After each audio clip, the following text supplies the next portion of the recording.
That was Melissa even today, right? Doing the radio interviews and all that.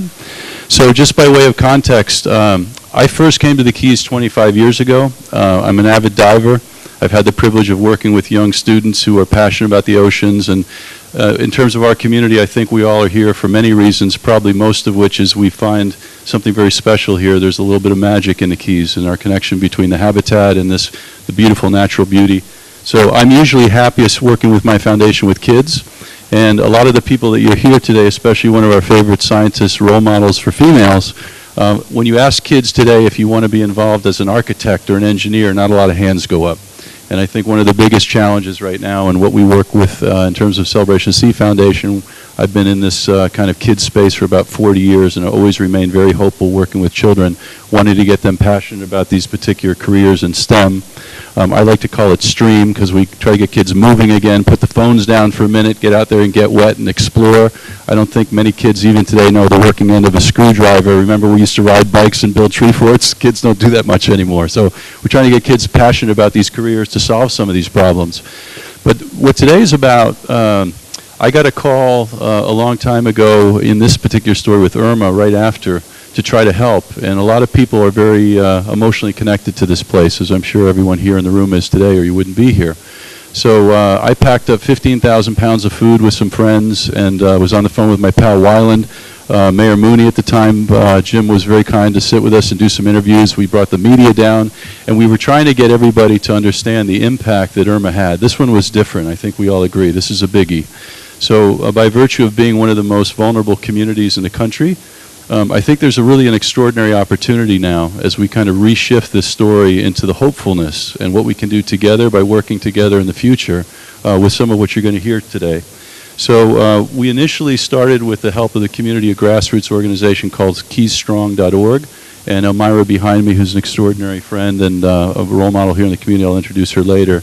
And it's wonderful organizations like Leah, who we're about to introduce with United Way and the Long-Term Recovery Group. A lot of these people wear many hats in this particular puzzle that we're all trying to figure out as a team. But one of the most important things we do is acknowledge the leadership, which is pretty extraordinary. I've had the privilege of working with the mayors and the commissioners. And David Rice, our mayor, is really a rock star. This guy, I'm learning a lot from him every day. And I asked David if he'd come and speak for a little bit and just provide a few opening remarks. So how about a big hand for Mayor David Rice, please? And David, thank you so much for coming. You want to come up and say something? Thank you so much, sir. Mayor David Rice. Thank you. Well, it's the first time I've been called a rock star. You know, I wasn't even allowed to dance when I was a kid, you know. So I appreciate that, Foxy. I've been working with this gentleman in a variety of roles since the hurricane, and I just want to give him a kudo here. He has meant so much to so many people, working with some of the other people that we all know, some here, some not. There's so much going on behind the scenes, particularly in the lower Keys, where we had the majority of the damage. So thank you so much, and I hope you live through it. And I hope I do too. You know, the other day I woke up thinking of the word resiliency. And if I was going to, I think it's a particularly unique word. It's kind of a beautiful word. And it epitomizes the Keys, and it always has. We're facing many challenges today and in the future. Living in the Keys has always been a challenge, I suspect, from the hunters and the gatherers from the mainland who came down for, I don't know how long, because they didn't ask my permission, but they stayed here as long as they were comfortable, they could eat, they could do whatever, and that was what life was about at that time. I've talked to some of the earlier people who lived here before I got here in 1973. Some of the people who grew up here in the 40s. One of the first challenges that required a great deal of resilience here was dealing with the mosquitoes. Have you ever heard the stories of the mosquitoes before mosquito control? I was recently on Duck Key, and a gentleman who had just moved down here from the north said, We don't need mosquito control. Why do we pay that, what is it, $150 a year? We don't even need them. We don't have mosquitoes. I just laughed, and I thought, little do you know.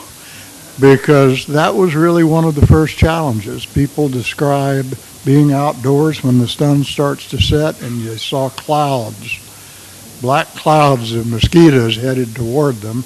They would race inside behind the screen. A friend of mine told me that he'd lay in bed at night sometimes and the mosquitoes buzzing on the screens would keep him awake at night.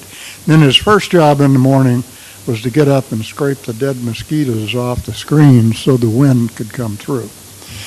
That and air conditioning made the Keys, folks, and we're here today because of both of those things. Now, we do have a lot of challenges into the future. We all know that. Nature is nature. We don't overcome nature typically. We learn how to accommodate. We learn how to adjust. I recently read that approximately, well, over 50% of the county roads in Monroe County will need to be elevated by 2060. That's only 40 years. When you're almost 75 years old, that doesn't sound like such a long time anymore, folks. And I see some other folks here who are right with me, and they probably agree. I don't know how we'll do that, but we will meet the challenge in some form. I suspect life in the Keys will change much in many areas. I suspect there will be parts of the Keys that we simply won't be able to keep out of the water. The cost of elevating a mile of road, depending on what engineering is needed and the elevation that you go to, can be many millions of dollars per mile. Do we have enough money in Florida? I don't know. My guess is we're going to have to be selective.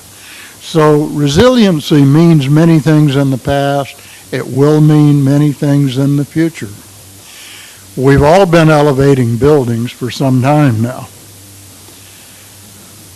We're engineering elevating our roads now, and we know many neighborhoods, some of us live in them, that for at least some days out of the year, you're driving your car through salt water that you would rather not do, because we all know what that means. So I really welcome you here to look at this issue with us. I'm very appreciative to the South Florida Regional Planning Council for taking the lead here. I have served on that board for quite a number of years now, and it brings representatives from Broward, Dade, and Monroe together, and I've enjoyed those, getting to know the leaders in those communities over the years. So thank you for being here. I'm going to enjoy it with you. Thank you. Roger.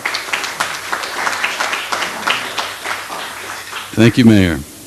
So I have the privilege now, when you talked about all those kids you were looking on the screen, there's not a lot of great female role models in science. We need a lot more of them. This one that I'm about to introduce is a dear friend.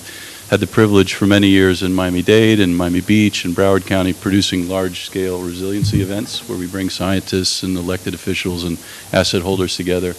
And I'd like to introduce somebody who's spoken many of those with me, and my dear friend, Dr. Karen Bolter, who's going to share some amazing insight into what we've been talking about today. Karen, come on up. Dr. Bolter.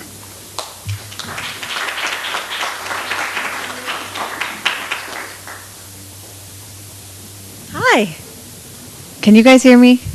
Because I was in the back. I was struggling. Everyone can hear? Just yell out, talk louder, or talk quieter. I can adjust. It's all about adjustment, right? Pachi did an amazing job acknowledging everyone, but I just want to acknowledge everyone again. Alyssa has done an amazing job. Pachi, Regional Planning Council. Islamorada, I don't know, am I allowed to say it's my favorite place in Monroe County? How many of you are from Islamorada? Yeah, baby. Beautiful. They were asking me why I chose Islamorada for this project. I was like,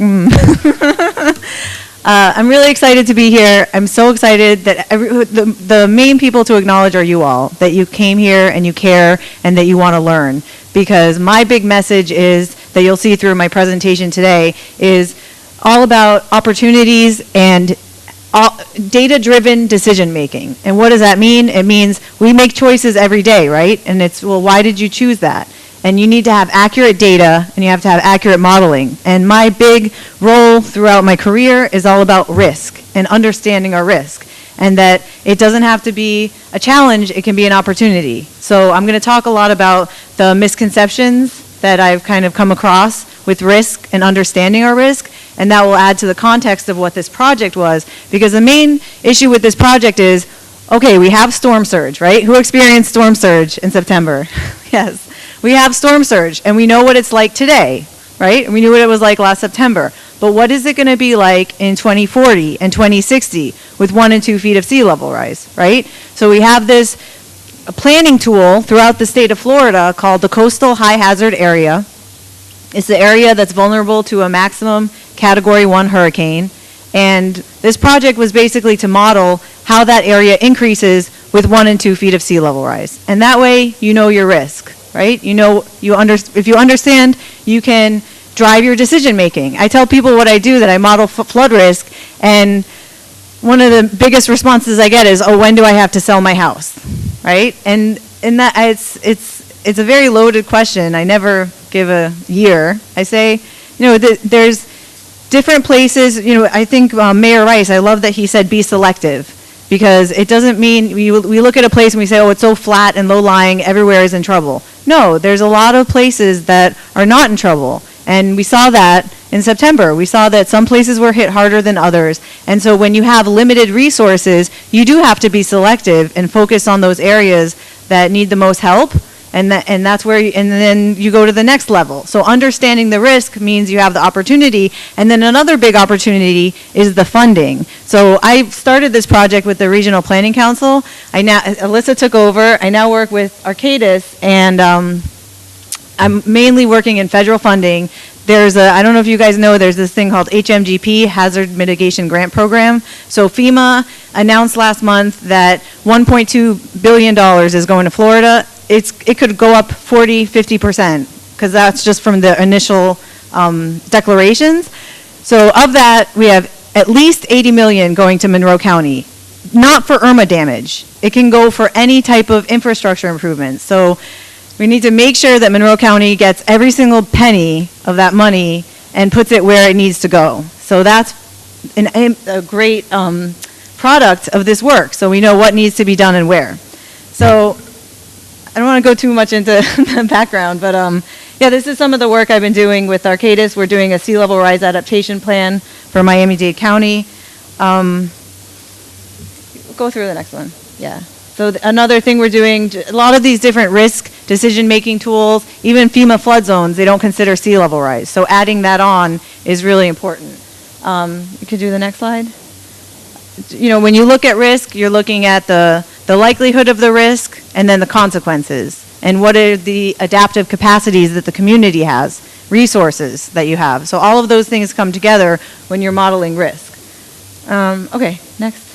So, of course, Florida stands out countrywide. There's tons of studies. Zillow did a study. You know, this study was from Climate Central showing the populations that are living below 4 feet. So Florida, and this is the sizes of the states are relative to that population. So Florida is not that big, but in terms of the 2.4 million people out of 18 million living below 4 feet, we definitely are a hot spot in the country as a state, right? And Monroe County is a hotspot as well. But that's not bad news. I really believe in communication that empowers people, and that's why when I first came here, everyone that works for Islamorada is so amazing. They work so hard, and I was worried when I came here. I don't want to be all scary and you're in trouble. I explained the reason I like this project is because we're not saying Islamorada is going to be underwater. We're saying these are the extreme events.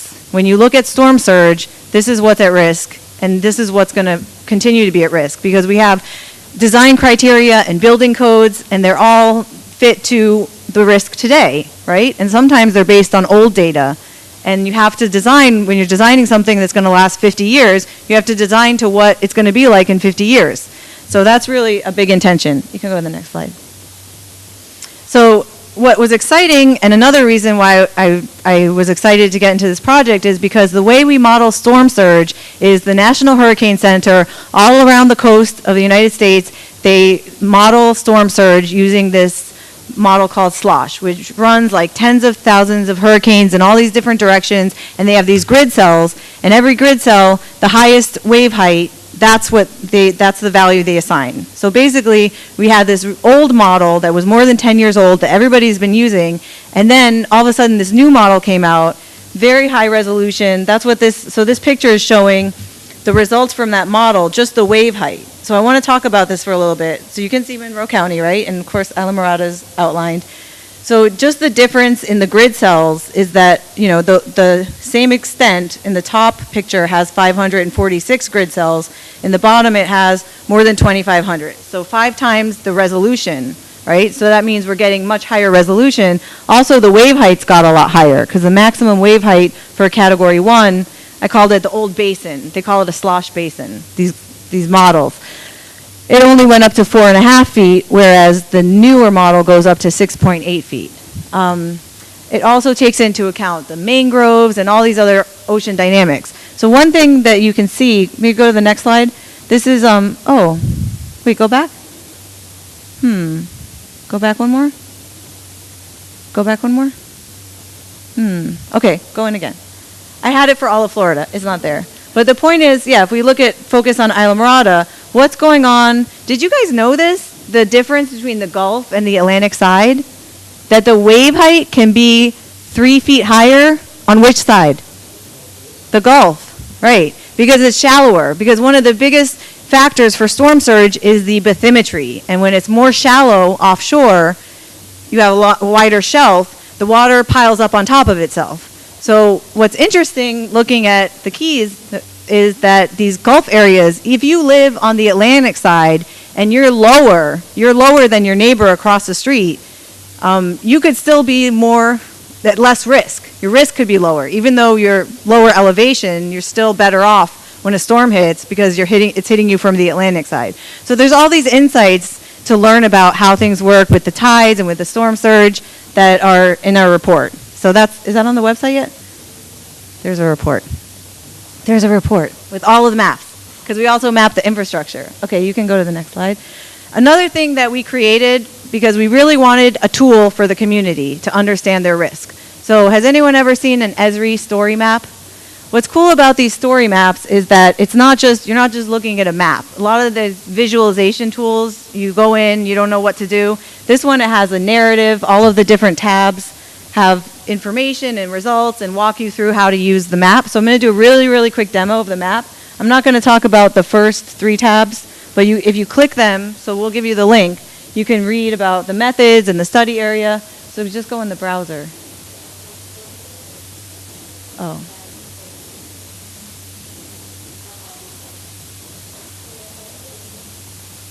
So basically what happened, we mapped for all of Monroe County. We showed the current coastal high hazard area.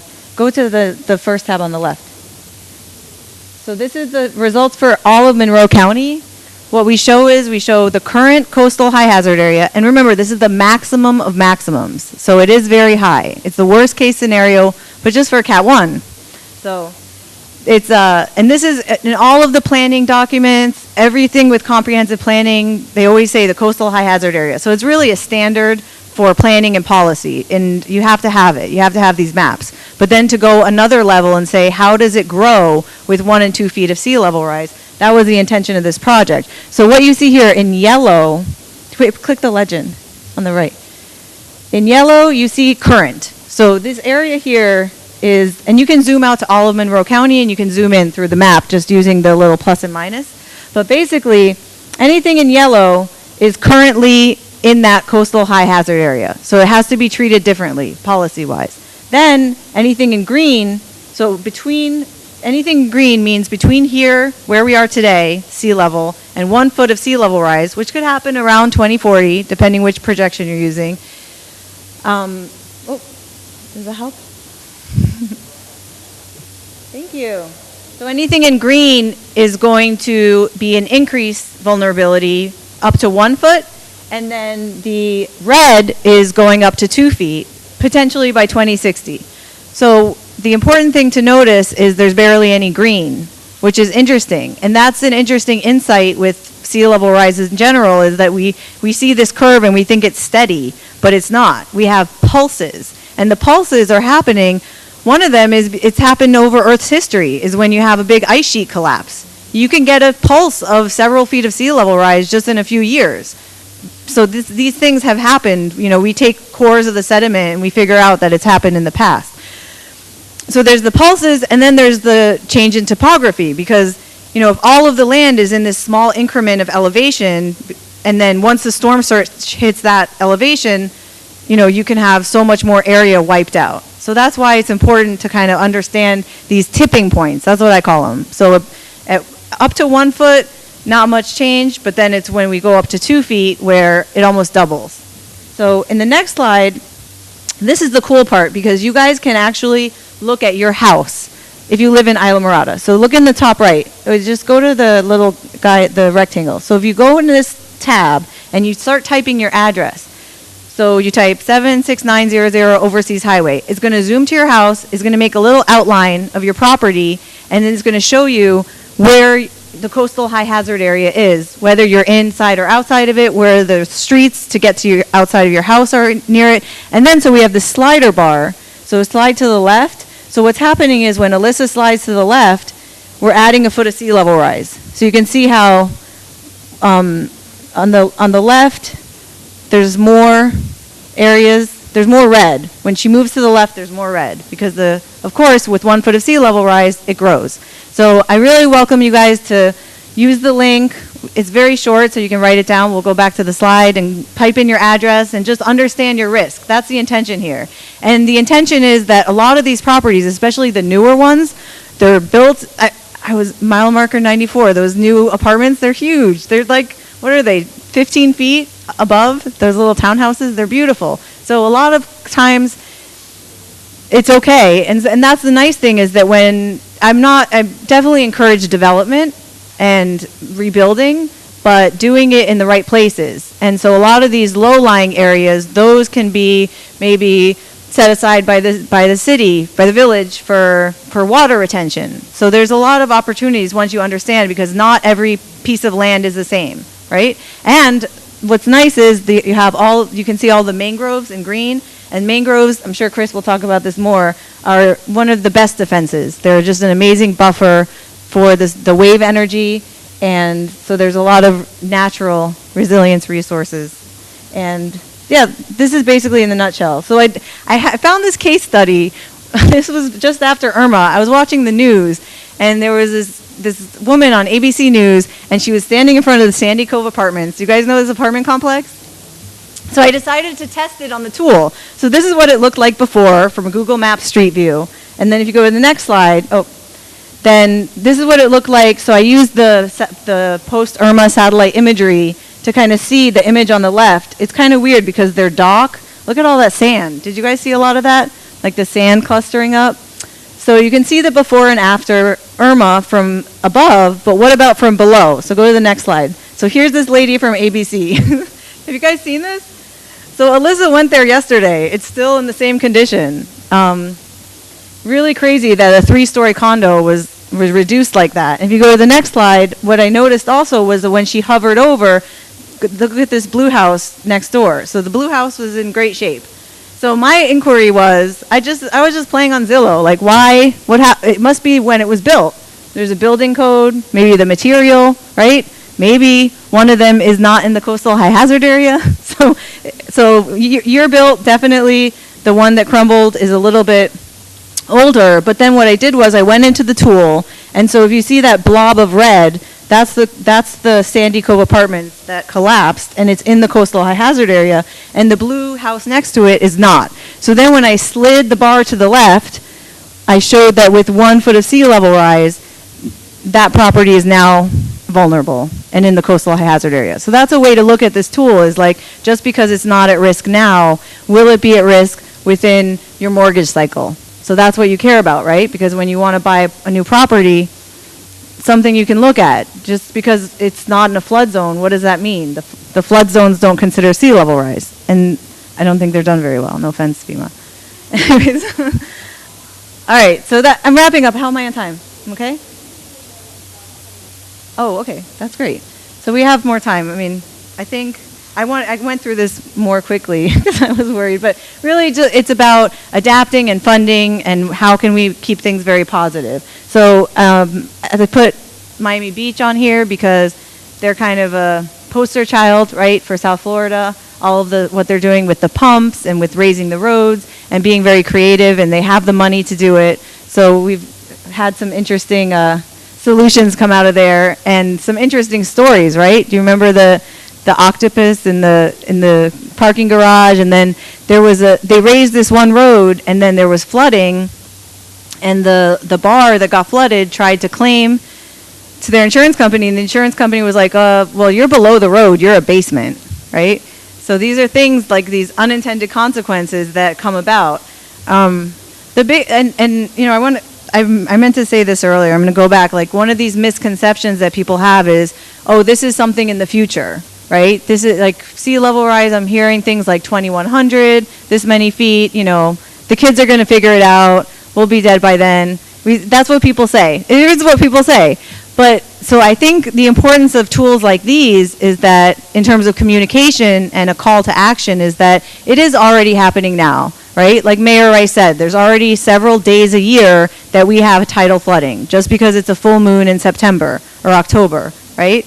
We already see water in the road that has nothing to do with a storm or rain. But then on top of that, you put storm surge, or you have some heavy precipitation, or you have a lot higher groundwater levels or some contamination. And it's when these things come together, we call it the compound flooding, right? Compound effects. And that's what we need to be looking out for, which is why this tool is great, because it's looking at what happens when there's storm surge and sea level rise. And it's these extreme events where catastrophes happen. And we can be ready because, and it makes sense economically. I have a few slides on funding, but basically a new report that came out says that every dollar you spend on flood mitigation saves you $6 in the future. So, you know, of that IRMA funding, think about it. You know, if we get $100 million, that means we're saving $600 million in the long run from these future storms, which is huge. We should feel very safe about that. Yay. You know, another opportunity is change the building code. So we have the base flood elevation, and a lot of times, and it lowers your flood insurance if you can build a foot or two higher. So I think in the next slide I have, we call that the freeboard. So these are the building code changes for Miami Beach and how they're requiring seawall elevation and raising the freeboard, depending where you are, 1 to 3 feet above that. Base flood elevation is where a 100-year flood is going to get things wet, right? Okay, next. So there are things that we can do, but they are expensive, so that adds to the conversation of who's going to pay for it. And do we rely on the government, the local governments to do everything, or FEMA? No, really, if you're a homeowner, you're responsible for something, and how can we work together and make sure that when we do it collectively, because if your seawall is here and your neighbor's is here, we have to collaborate. The next slide is just more about not only with adapting, but doing it in a way that it adds public value and there's co-benefits, whether it's through health or through natural resilience. There was an idea from Nature Conservancy, like to put on these seawalls little plants or mangroves. Those are some amazing ideas that you can really add public value. So we have this kind of cost to individual versus collective cost, and really our success lies in a mix of that, of who bears the burden, right? Next is other ideas about financing resilience. How many of you guys feel like you pay too much for homeowners insurance? Oh my gosh. And how much is it going to go up? Has anyone's gone up yet? I remember when I had a claim, it doubled. Terrible. So everyone's insurance is going to go up, and it's really crazy to look at these numbers and seeing that we have in Florida 6 million homes, and that we're spending just on homeowners $9 billion a year. So right now for IRMA, we're looking at 7 billion. So even if when Irma doesn't happen, we're still spending more than that every year just on our homeowners insurance, which is crazy. I mean, that money is just going, I don't know where, I don't follow it. But like, what if we kept it? What if we kept all that, $9 billion and found a way to collectively, I mean, I know to get a mortgage, you need to have insurance, and that's what kind of locks us in. But if there was some way we could shift how things work and be innovative and just keep that money in our community and spend it on resilience, that's the opportunity. Is sea level rise even insurable? So I've heard from insurers and reinsurers, no, because for something to be insurable, it has to be a random act of God, unpredictable. This is very predictable, so it's really difficult. Next slide. So some of the ideas, we think about financing and where to get all this money. We have to think about, how can we quantify risk? And even if the local or maybe federal government isn't looking at this, the businesses are, right? All of these investment companies, the real estate companies, they're all looking at it, and we're seeing signs of that. But everyone thinks about risk differently. I think the next slide. So you can look at things that it's not political. It makes sense. All of these solutions make sense economically, no matter what side you're on. Next slide. So you guys know about the Moody's report? It's basically credit rating, that if you want to get a bond or you want to get the local government wants to get the bond or any type of money lending, they have a credit rating. So Moody's is the one that rates all of the different cities and counties, and they released a statement back in November that they're going to start adding several indicators related to climate change. So if you're vulnerable to storm surge and sea level rise, it could lower your credit rating, which is scary. But not if you can show that things are being done and that you have a lot. There's Alyssa's going to talk about the community rating system. There's things that you can do. So all of these new ideas, there are new financing mechanisms that are coming about, and this is not really my area of expertise, but when I look at solutions, I get really excited looking at new ideas and how to shift things, because I heard this phrase that we're driving looking at the rear view mirror, right? We're looking at, right now with the insurance companies, I do know the way that they calculate risk is they look at historic records. Well, you can't, with climate change, you can't predict the future based on the past, because it's a whole new ball game. This has never happened on our planet before, that carbon dioxide emissions levels have increased so dramatically in 200 years. Like, over Earth's history, this type of change takes hundreds of thousands of years, if not more. That's what we see from the records. So nothing has ever changed this dramatically in the history of our planet. And things happen slowly. It takes time for things to catch up. I don't know how well versed you are. I didn't want to get too much into climate change and emissions, but it's really important to understand, like in terms of misconceptions, that we think like, oh, well, if we can solve the problem if we just stop, burning fossil fuels. But in reality, even if we cut off all emissions today, if everybody stopped driving their car, nobody used electricity, even the cows stopped farting and burping, we are still committed to these changes, because the carbon dioxide that's already in the atmosphere, it's there. What we've been putting in for the past 200 years, it's not going it's not going away. It's still having its impact. So these are, we have an argument among the climate scientists, like adaptation versus mitigation, right? Everything I do is adaptation, because that's my field, that's my expertise. But so I'm not saying you shouldn't have solar panels or you shouldn't, drive a hybrid car. But I am saying that if you live in the coastal high hazard area and I were to advise you what to do with your money, I would say, plant some mangroves or do some natural infrastructure. That's my opinion, personal opinion. So this is just a little bit more about the grants that I'm working on. I think I'm almost done. Then you can go with the next. I don't want to talk too much about that. Just this last story is that everything here was created what it looked like before historically. We can create something new, and that's going to last. And next.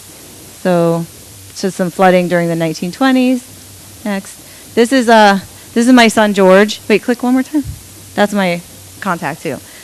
So Georgie is standing, we did an art project and a photo project. He's standing in water levels that are equivalent to the sea level rise he will see in his lifetime. So this was a nice communication tool to show that, you know, when I talk about this stuff, I need to know my audience because I want to make a difference. I don't want to just show like boring graphs and charts.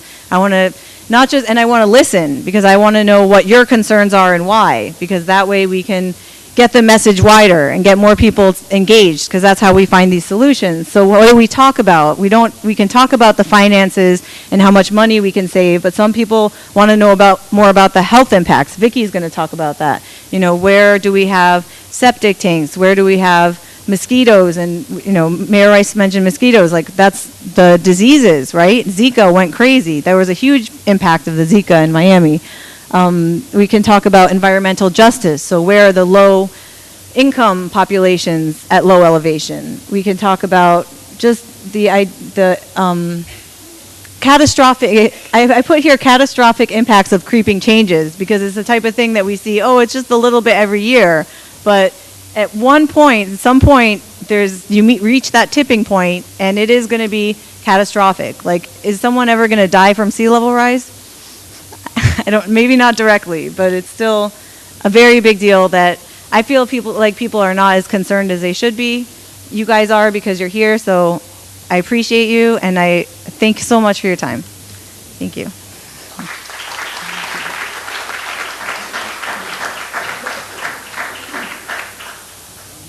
Thank you, Dr. Bolter. So can you go back to that so they can see the link? If you didn't catch it on the bottom of the slide, first of all, if you were to Google, there are some wonderful apps. Many you can actually put in your own home address, and depending on how aggressive or conservative, I don't even use the word sea level rise, but if you look at these particular apps, they allow you to take a look at this from your perspective. That particular, if you see the bottom of HTTP, ARCG dot, can you make that bigger for everyone to write that down? If you Google, there's several good ones. Is Eyes on the Rise still live? Does that data pertain to Monroe? There's an app that FIU did as well that Dr. Julia Pinto, a good friend, in Miami Beach as an example, you can put in your exact home address, and you can see, depending on conservative or aggressive, the impact of, let's just call it water, okay? One other thing before we move on, and I've got some really wonderful people behind me that are going to really add to this. One of the facts that Dr. Bolter mentioned, which I think is extraordinary, this particular discussion we're having today is really exciting because it's talking about being proactive rather than reactive.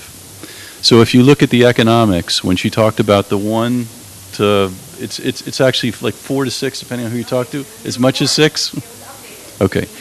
So on the mitigation side, for every dollar that's spent on mitigation, the facts are, I guess, defendable that you save $4 to $6 on the recovery side. So it's pretty compelling. 2017 was a pretty interesting year. 17 catastrophic weather events, each one $1 billion or more.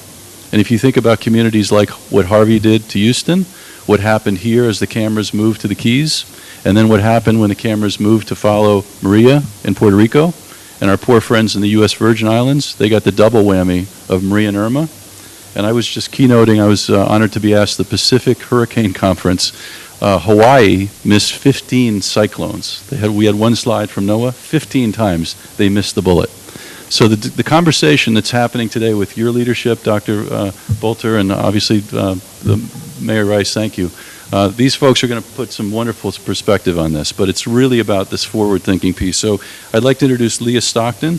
So Leah was named President and CEO of the United Way of the Florida Keys in November 2017. Leah has a background in nonprofits and is an established member of the Keys community, having lived in Key West for over a decade. Most recently, she had worked with the Florida Keys Healthy Start Coalition for the last 7 years, serving as both program coordinator and community liaison. Ms. Stockton moved to the Keys from Georgia, where she received a Bachelor of Arts degree from Berry College. She and her husband, John, have a daughter, Lily. And I can also say I've had the pleasure of working with Leah, has been a very active member in the long-term recovery group, which is really providing leadership for getting all these families home, which is an extraordinary part of the story. So why don't we start with the introduction, Leah, and then I'll do everyone else's bios as you guys come up so it stays relevant. Is that okay? Yeah. Oh, I'm sorry. Yeah, go ahead. My apologies. Yes. In the flow. Come on up. Yes. So Alyssa Wood, please, our hostess.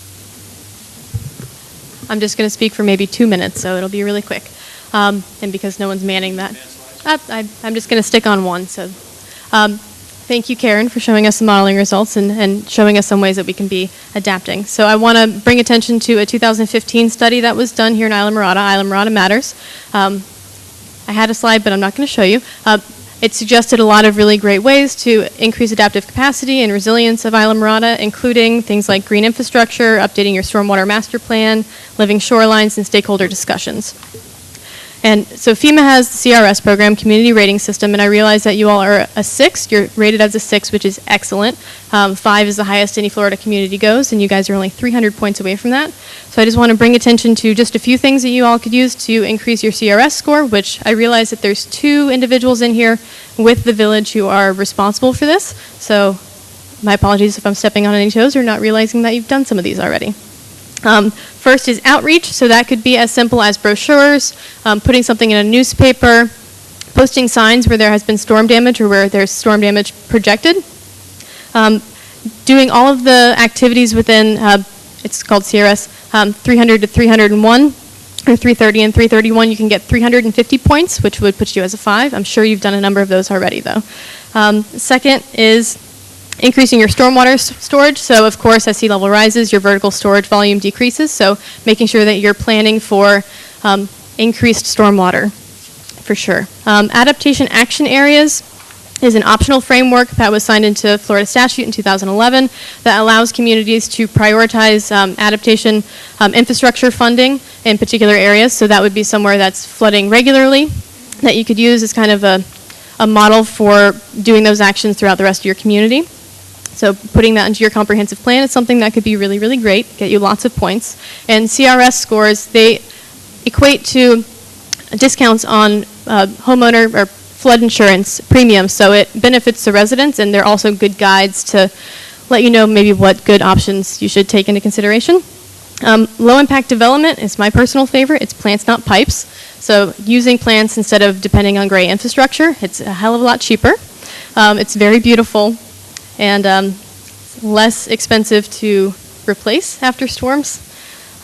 Lastly is freeboard, which I know everybody in the Keys is really a big fan of. A lot of elevated houses. So if you elevate the houses, you have the credits are subject to an impact adjustment based on the portion of the floodplain that's subject to freeboard adjustment. So that was just a quick thing on CRS. Happy to answer questions later. Patchy hasn't mentioned, but we're going to push all the questions until the very end so that we can make sure that we get through all the presentations quickly. So thank you.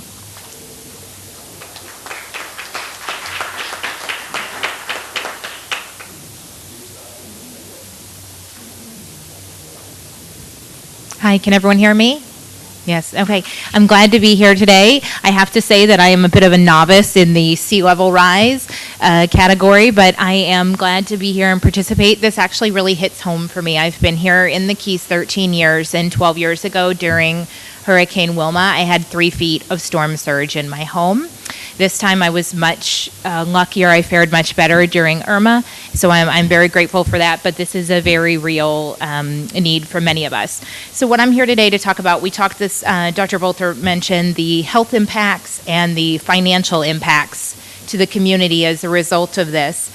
And we also talked about the costs to individuals. And so what I'm here to talk about today is the working poor of our community and who really makes up our community and the need for sort of safety net services already to support these families. So if we're talking about additional costs for homeowners, for bringing your homes up to code, those sort of things, can our community as it exists now sustain those, and what would be the health and the financial impacts, understanding who our community is and who it's made up of. So that's really how my piece figures into this.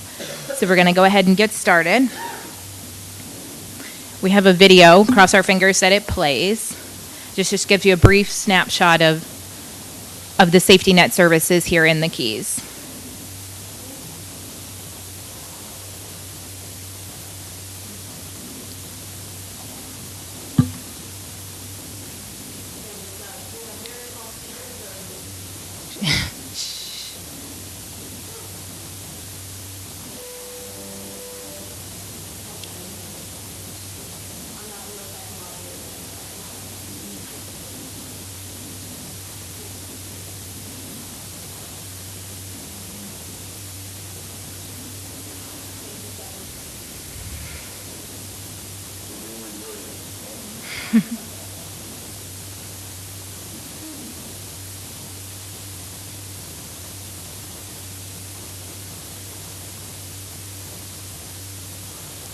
You should just be able to click on it. If you click on it, it should just go.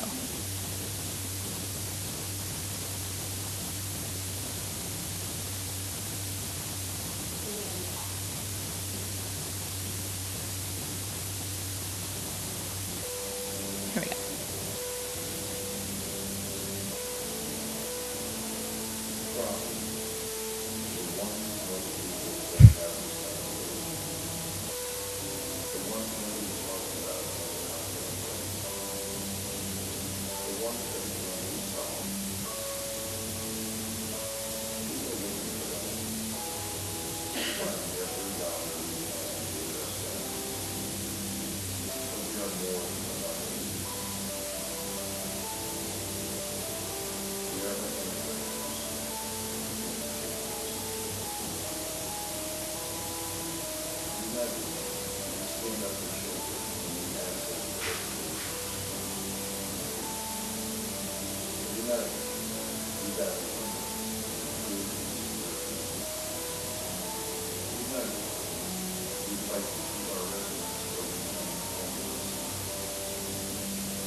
So that was just a glimpse of some of the safety net services that are already in place here in the community. And I'm going to talk a bit more about who it is that we serve with those services. So the first thing I'm going to talk about is ALICE families. The ALICE report is a report conducted in partnership between Rutgers University and the United Ways of Florida. It's in all 67 counties in Florida. And it's basically an assessment of the threshold needed to survive in a community. These are employed families, but they are living paycheck to paycheck. This report was first conducted in 2014. It was updated in 2016. And just a second for my slide to load to go along with it. There we are. So it talks about the partnership with United Ways and Rutgers University. 48% of year-round residents in the Keys do not make enough money to survive here. 48%. If you didn't already know that, some of you may have already heard that before. It may not be news to you, but to many that is a shockingly high number. This isn't just an us and a them. This may very well be those of us here in this room, some of us. This is the reality of our community. 3 out of 5 children in the Keys live in ALICE families, these working poor families, and 20% of children under age 5 are below the poverty line. So it just goes to show that why these safety net services are so important to support these families. They're one financial setback away from homelessness. Okay, this talks about the federal poverty line. It's $24,000 for a family of 4. Can you imagine supporting a family of 4 on $24,000 anywhere, let alone here in the Keys? This is the same all over the country. There is no adjustment for a cost of living. So that's why we developed this ALICE report of more of a true representation of what the poverty limit is, rather than using these federal poverty guidelines. As most of us know, Monroe County has the highest cost of living in Florida, and $24,000 just doesn't come anywhere close to being what you need to survive here in Monroe County. Okay. The next slide. So this is the Alice family. The threshold budget for what a working family here in the Keys needs to survive is $68,952 for a family of 4. It's $29,000 for a single person. At first, you start to think, well, $68,000, that doesn't sound that low compared to the $24,000 number that we looked at on the previous slide. You know, that's much higher than that. But as we go on to the next slide, I'll show you why it really is just the minimum budget there. I also wanted to remind everyone that the median income in Monroe County is only $61,000. So if you think about that, really, shows how many live below this threshold. So you can click through and it'll add the different expenses that the Alice report uses to come up with that total. The first one I want to draw your attention to is that the cost of housing, $1,600 for a 2-bedroom, 2-bath. I'm from Key West. You show me a 2-bedroom, 2-bath for $1,600, I'll get you 50 people tomorrow that want to move into it. It shows that even though this is considered the bare threshold, it really isn't even enough for what you need to be able to survive as a family here. Childcare, $1,200 a month. Childcare is very expensive. It's in a limited supply here in the Keys, and that drives the price up accordingly. So, yep, $68,000 for a family of 4 is, this is not including any savings or any assets. This is families barely surviving. Okay, next slide, please. So this shows the difference between the 2014 report and the updated report that was late 2016, 2017. And you'll see that our area of Florida, all of the counties in our area increased with more families falling into this Alice population. It's also important to remember that many families, fall below that. That $68,000 number doesn't necessarily mean that all of the families fall in that. Some fall below it. Here in the Keys, 66% of families on Stock Island fall below it. In the Upper Keys, 50%, Tavernier, 54%, and in Marathon, 56% of families fall in that Alice group. You can click through. So how do they survive? They use short-term strategies that are harmful in the long run. Some of the decisions that Alice families make, if they can't afford childcare in an accredited facility, they may substitute with a neighbor or relative that possibly jeopardizes their child's safety and definitely jeopardizes their child's education and learning opportunity. They skip preventative health care services. They rely on social services and nonprofits to put food on their table, pay their rent, and help them live. Next. How did Hurricane Irma impact this? Well, you had a problem before. Now we have a bigger problem. I think that affordability in our community was at a crisis before. I'm not sure what the word is for beyond crisis, but I would argue that that's where we are for many families in our community. We have 120 families that are still living in FEMA-funded hotel rooms. That runs out this week. FEMA did an assessment last week, and on our long-term recovery group call, they shared that their assessment found there were 7 affordable housing options open for these 120 families to move into. So it just goes to show that it's just not there. It's just not possible for many of these families. This has increased the demand for social services. Every one of the nonprofits that we work with through United Way has expressed that the need for their services has gone up. Many of them expressed that 90% of the people they are serving were negatively impacted by the storm. Many people's living situations have become even more unstable than they already were. They've spent any limited savings that they would have been able to have, and this really just bolsters the need in our community for safety net services and highlights the destitute situation that many here in the Keys face.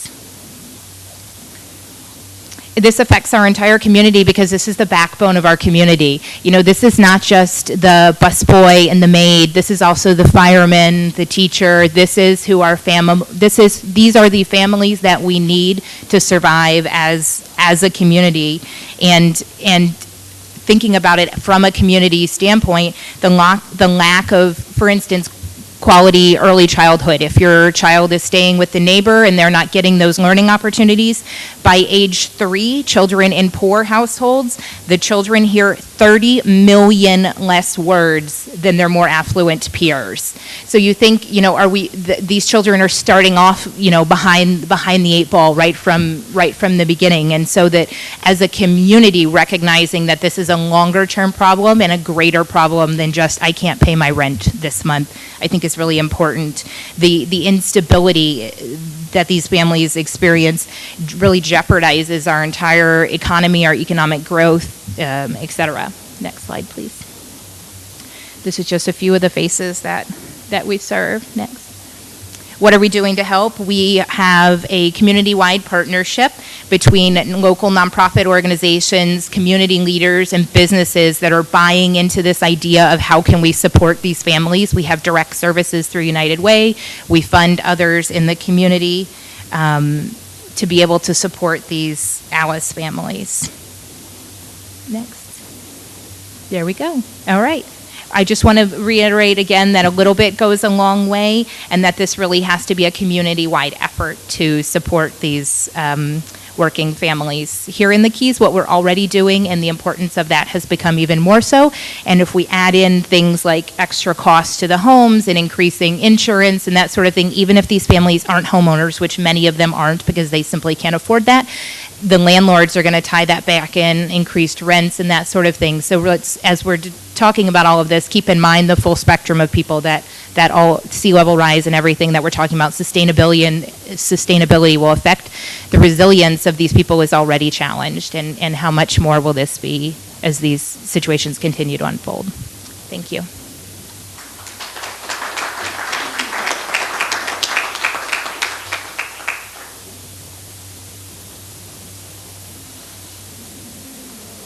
Great, thank you so much, Leah. So next we have Vicky, and let me see if I get this right?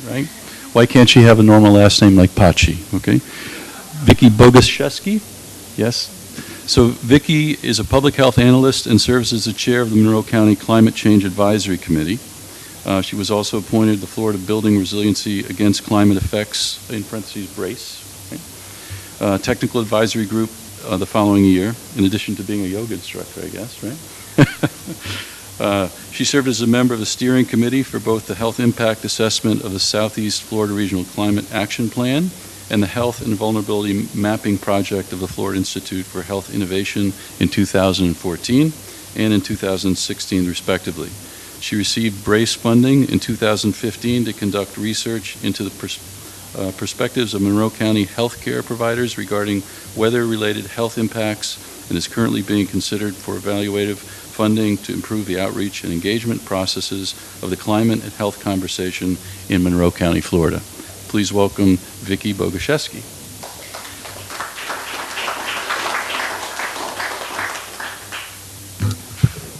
Thank you, Pachi. Thank you, everyone here, for your time and interest in participating in this conversation today.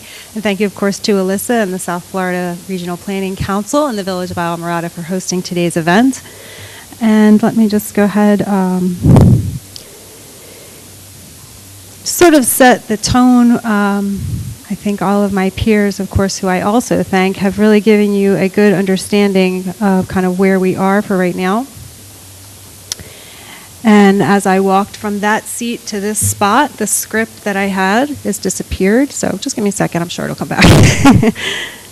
Okay. So climate and health in Monroe. Vulnerability, adaptation, and resilience. What are we talking about? I'd like to sort of start to create just a basic understanding that as a result of rising global temperatures, associated glacial melting, warmer oceans, rising sea levels, and other variations in weather patterns, what we can expect to more and more often find ourselves in a warmer and wetter world. That's the very basic concept that we have to accept, warmer and wetter. Next slide, please. In response to this understanding, American public health professionals developed a framework for identifying and prioritizing associated hazards, concerns, and responses. This framework, known as BRACE, is building resilience against climate effects. This was rolled out as a program to cities and states through the CDC, and Florida BRACE seeks to support preparedness for the health impacts of climate variability and to promote localized adaptations as tools for improved resilience. BRACE is a 5-part framework, and Florida BRACE is in year 5, evaluating impact and improving quality of activities. For more information, please visit flbrace.org. And on today's agenda, it says that I have a MPA. I am not a Master of Public Administration. I am a Master of Public Health, and that will be my focus. I just want to reiterate that. Florida Brace began with the Department of Health in 2012. It is now housed at Florida State University. And as this slide indicates, hurricanes and other storms, sea level rise, flooding, droughts, extreme heat, and wildland fires were identified through BRACE as the priority hazards for South Florida. So here are the hazards we're facing, and let us talk about our vulnerability to these hazards. Next slide, please. Vulnerability should be considered as an intersection of social, medical, and hazard risk. These factors, in combination, resonate and manifest uniquely in each community, based on the characteristics of that community's population. And as Leah has given us an impression of what our Monroe County community really looks like, it's very important for us to recognize these various factors, that they play out differently in different locations. Among the elements of social risk are cultural norms, language and other communication barriers, technology access, economic stability and income level, housing status as well. Medical risk includes considerations such as the burden of disease in the population, the presence of particular health conditions, birth and death rates within a community, the presence or lack of primary care, and access to medical facilities. At the intersection, at the intersection of these factors, we find the vulnerabilities. The vulnerability of a population is dependent on both the susceptibility to risk and the population's capacity to cope with the consequences. Next slide, please. Whereas BRACE research presents health effects by hazard in their priority hazards profiles found on the BRACE website, the 2014 Health Impact Assessment of the Southeast Florida Regional Climate Action Plan, which was conducted by the Florida Institute for Health Innovation, identified respiratory allergies and airway diseases, foodborne disease and nutrition, mental health, vector-borne and zoonotic diseases, and waterborne diseases as conditions of concern for South Florida. These conditions of concern can be viewed as relationships, as will be shown in the table on the next slide. This view, based on relationships, promotes adaptation as one of our greatest tools of resilience. Next slide, please. Vector-borne disease is something like Zika, for example. The vector is the mosquito. The mosquito transmits the disease directly to human population. So the health impacts. The impacts of the various relationships can be experienced as direct or indirect consequences. And Dr. Bolter slightly touched on this when she spoke about, will someone die from sea level rise? As a direct impact, not likely, but as an indirect impact, there's a strong possibility of something like that happening. So when we talk about the direct and indirect health impacts, we can think of things like in an extreme weather event, for example, a casualty may result because of a storm, and this would be considered a direct impact. More frequent algal blooms create greater prevalence of respiratory disease in a population. Increased UV exposure increases rates of skin cancer. All of these would be direct impacts. We move down to our indirect impacts. We're looking at something, say for example, an increased presence of asthma in a community based on a particular neighborhood having, or a particular area having repeated standing water, and the buildings are getting mold in them, and now asthma is developing within the community. That would be considered an indirect impact of health consequences of climate change. Also, increased mental and behavioral stress related to loss of property or loss of income or loss of housing. These are also considered indirect consequences of climate change on the health of our populations. Next slide, please. Adaptation planning is based on anticipated changes and outcomes in accordance with vulnerability. Adaptation is generally considered to take the form of one of four responses: protection, accommodation, managed retreat, and avoidance. Climate changes are part of our evolutionary processes of our planet. However, again, as Dr. Bolter emphasized, what we are experiencing as impacts are a result of the accelerated rate of change prompted by human activity. a rate with which our responses have not as yet kept pace. Adaptations can take place in policies, in programs, and in our personal lives, and are a way of, in a sense, catching up to ourselves with what has now been termed the Anthropocene, or the era in which man is the greatest evolutionary force on the planet. The adaptations listed on this slide focus on protection and accommodation rather than managed retreat or avoidance. As Mayor Rice also mentioned, our mosquito control board and adaptation, having air conditioners, adaptations. These are things that make it more possible for us to live here longer. These are the kinds of adaptations we can create.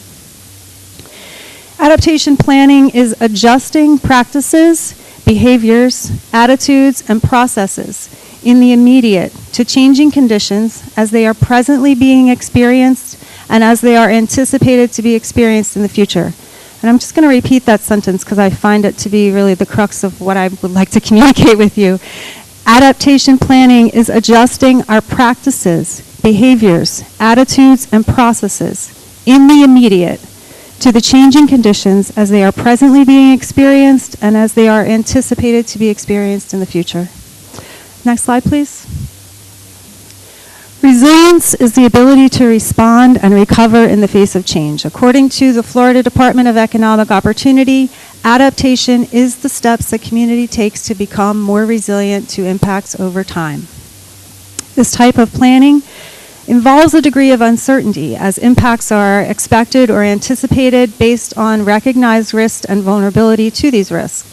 And yet it seeks to proactively meet community-defined needs, including anticipated needs. Local discussions regarding adaptation have emphasized the need to collaborate within the existing planning framework and to utilize existing and active guidance such as state and county and local building codes, stormwater management plans, land conservation plans, and other current documents to define criteria for adaptation. Southeast Florida Regional Climate Compact has recently updated its climate action plan to its 2.0 version. This is an interactive planning tool found on the Compact's website, and I recommend checking it out if you have not yet. Our county Climate Change Advisory Committee is also in the process of updating our county's climate action plan. We are currently doing that. We welcome your input at our meetings. Our meetings are monthly and are open to the public. They are held in Marathon. You can see our calendar on the county's website.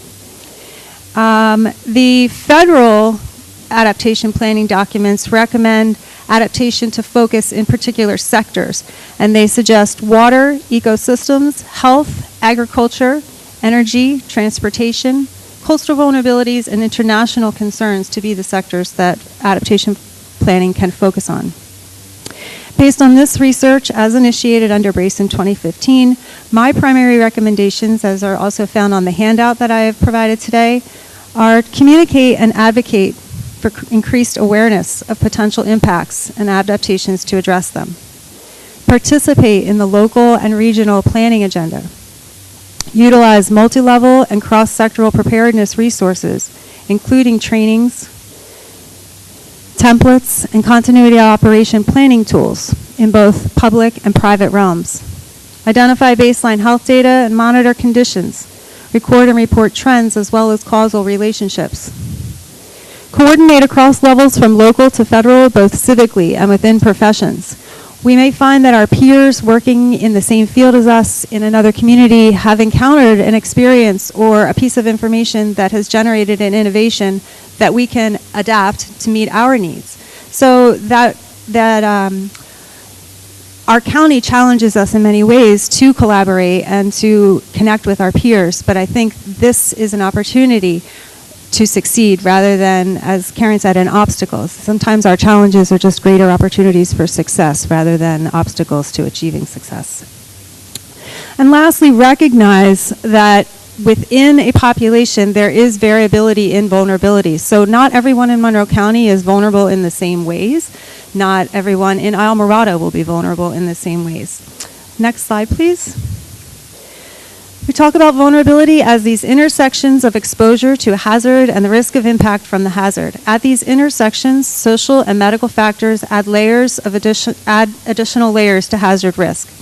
Meeting the conditions of these intersections again, meeting the conditions at these intersections with adaptations tailored toward resilience, and addressing these intersections will promote resilience through adaptation.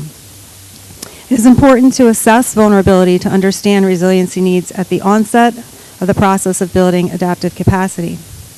This slide here shows a ranking of micro-communities in Monroe County, Florida. The micro-community concept was developed through the Department of Health, and what I have done here is taken a number of factors, social, medical, and hazard, and scored and ranked each of these 19 micro-communities. And you'll see West Islamorada and East Islamorada on the slide here. They're considered to be more resilient, say, than Newtown, Key West, or Stock Island, less resilient than the Lake Surprise area.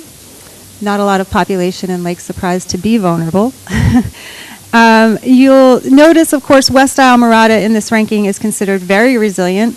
East Islamorada a little less so, and that is based on the percent of population under the age of 18, as well as this particular micro-community's age-adjusted death rate, or the number of deaths per 1,000 persons in the population, as adjusted for the ages in that population. And it's higher in East Islamorada than in West Islamorada or some of the other areas. And you can see that East Islamorada, the red bar would indicate the age-adjusted death rate. But you see the yellow bar, that percent under 18, is really what puts that East Islamorada so much lower or higher in vulnerability than West Islamorada.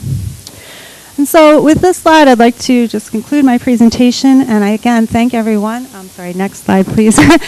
Thank you all for your attention today and for your time. And again, thank you to Alyssa and the Planning Council and the Village of Islamorada.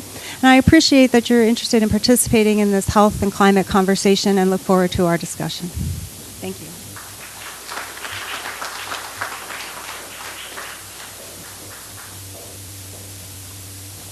Great, thank you so much, Vicki.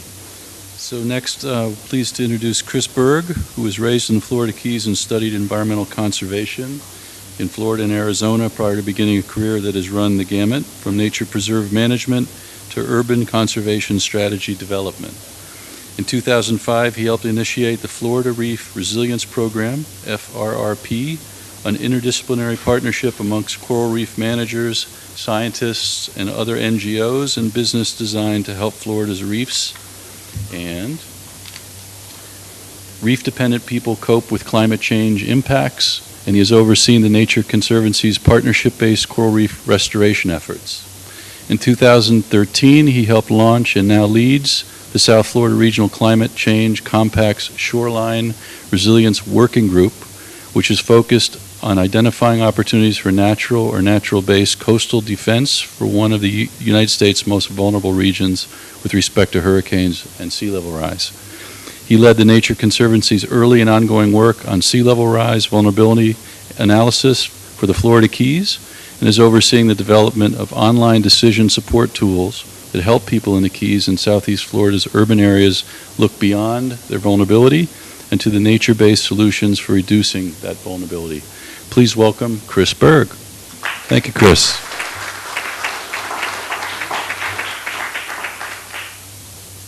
Thank you very much. Thank you, Pachi, and thank you to the Regional Planning Council for pulling this together. Thank you all for your interest. Yes, I did grow up in Key West, starting in about 1973, along with Mayor Rice there. And I live on Big Pine now, so I'm one of your neighbors. I've seen a lot of sea level rise and a couple of storms in my life. And I do believe that nature has a role to play in helping us cope with these, but we need to be realistic about what's practical and what's a pipe dream. So you're going to see my contact information later at the end, but go to the next slide. So the Nature Conservancy, if you're not already familiar with us, we're an international conservation organization, a private not-for-profit, headquartered up in the Washington, D.C. area, but we work in all 50 states and about 70 countries around the world. We've been working here in the Keys since 1971, and our very first project that we ever undertook in the Keys was the acquisition of Lignum Vitae Key, which has subsequently become a state park. And the yellow dots on the map there, running from Biscayne National Park in the north all the way down to Key West in the south, represent places that we've taken other people's money, private individuals, foundations, corporations, government entities from federal, state, and local levels, and bought land so that it can be preserved, conserved, used as parks, refuges, nature preserves, and so on. 7,700 acres may not sound like a lot if you're from Texas or somewhere out west, but it's an awful lot of the Florida Keys, almost 9% of the archipelago. So very little of that do we own, do we continue to manage, but I do manage properties throughout the Keys, from Key Largo to the Saddle Bunch Keys. We see the impacts of sea level rise on them daily. So this, we worry about this investment that we've made, the properties we still own, the properties that we help to conserve, the natural species, the native species, the natural areas that live on them, but also because we are, residents of this community, we're really concerned about the infrastructure, the built environment, the homes, the businesses, and so on that we all depend upon. So nature has a role to play. The coral reefs offshore, the beaches and dunes onshore, the mangroves and tidal marshes in the intertidal zone, coastal forests, these are all immediate front lines of defense against erosion, against flooding.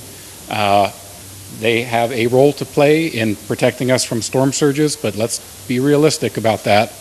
It takes a whole lot of nature or any other kind of a structure, whether you build it or whether nature put it there, to affect a storm surge. Natural systems are much more effective at dealing with the sort of acute effects of waves and coastal flooding driven by waves than they are in dealing with storm surges. So this coastal defense, you could think of this as the newcomer in the litany of things that nature provides for us. We all, many of you residents of the Keys, you love it because it's beautiful here, because the biological diversity of whether it's birds or fish or whatever sorts of wildlife that you like to interact with is incredible here. But nature also is contributing, not just coastal defense, protecting us from waves and flooding, but also all these other benefits. Natural systems clean the water that runs off the land and provide us with opportunities for diving and fishing in clean water. Those fisheries themselves, which are super valuable, both the recreational and the commercial ones, and tourism in the form of reef diving, snorkeling, bird watching, you name it. Lots of very valuable things, all of which are central to us here in the Florida Keys. This is another way of looking at that same sort of a diagram. Instead of an aerial view from above, you're looking at a cross section here. In the top image, in the top cartoon, you've got big waves offshore hitting the robust, healthy coral reefs, and then continuing on and hitting the robust and healthy mangroves and some nice high and dry homes and infrastructure on the far right-hand side of the screen. In the lower version of that cartoon, you've got degraded coral reefs. Unfortunately, degraded coral reefs are what we're facing here in the Keys today. Degraded mangroves, which we have some examples of, although we've got some incredibly healthy mangroves here as well. And then note that on the right side of the screen, the floodwaters have, in this instance, reached where we don't want them to reach. Large, intact, robust coral reefs, mangroves, and other coastal ecosystems absorb wave energy. They spread the waves out. They prevent it from impacting our land and our homes and our businesses. So each of these natural systems has a role to play. A coral reef that crests near the surface, perhaps Alligator Reef might be one of your best examples right here locally. A coral reef that crests near the surface can absorb up to 97% of the wave energy that's passing over it. In this photo in the background, you see the white caps or the breaking waves at the top of the reef. That's where the waves are coming from. And then in the bottom, you've got the nice calm waters where the boat can moor without being jostled too much. These reefs do an incredible job. They're massive, and they do this job for us generally for free. I wouldn't say that there's no cost in managing and maintaining our reefs, and there's certainly significant costs in reef restoration, which is what you see at the bottom of the screen. Ken Niedermeyer and the Coral Restoration Foundation really got this kicked off here in the Florida Keys. Moat Marine Lab, the Florida Fish and Wildlife Conservation Commission, the Nature Conservancy, and others have picked up the ball and run with it, even while Coral Restoration Foundation is moving forward. There are these coral nurseries and opportunities for coral reef restoration or actual coral reef restoration projects happening from one end of the Keys to the other, including in the Dry Tortugas where we work. It's much, much cheaper, though, to protect the reefs that you have rather than restore them. Next.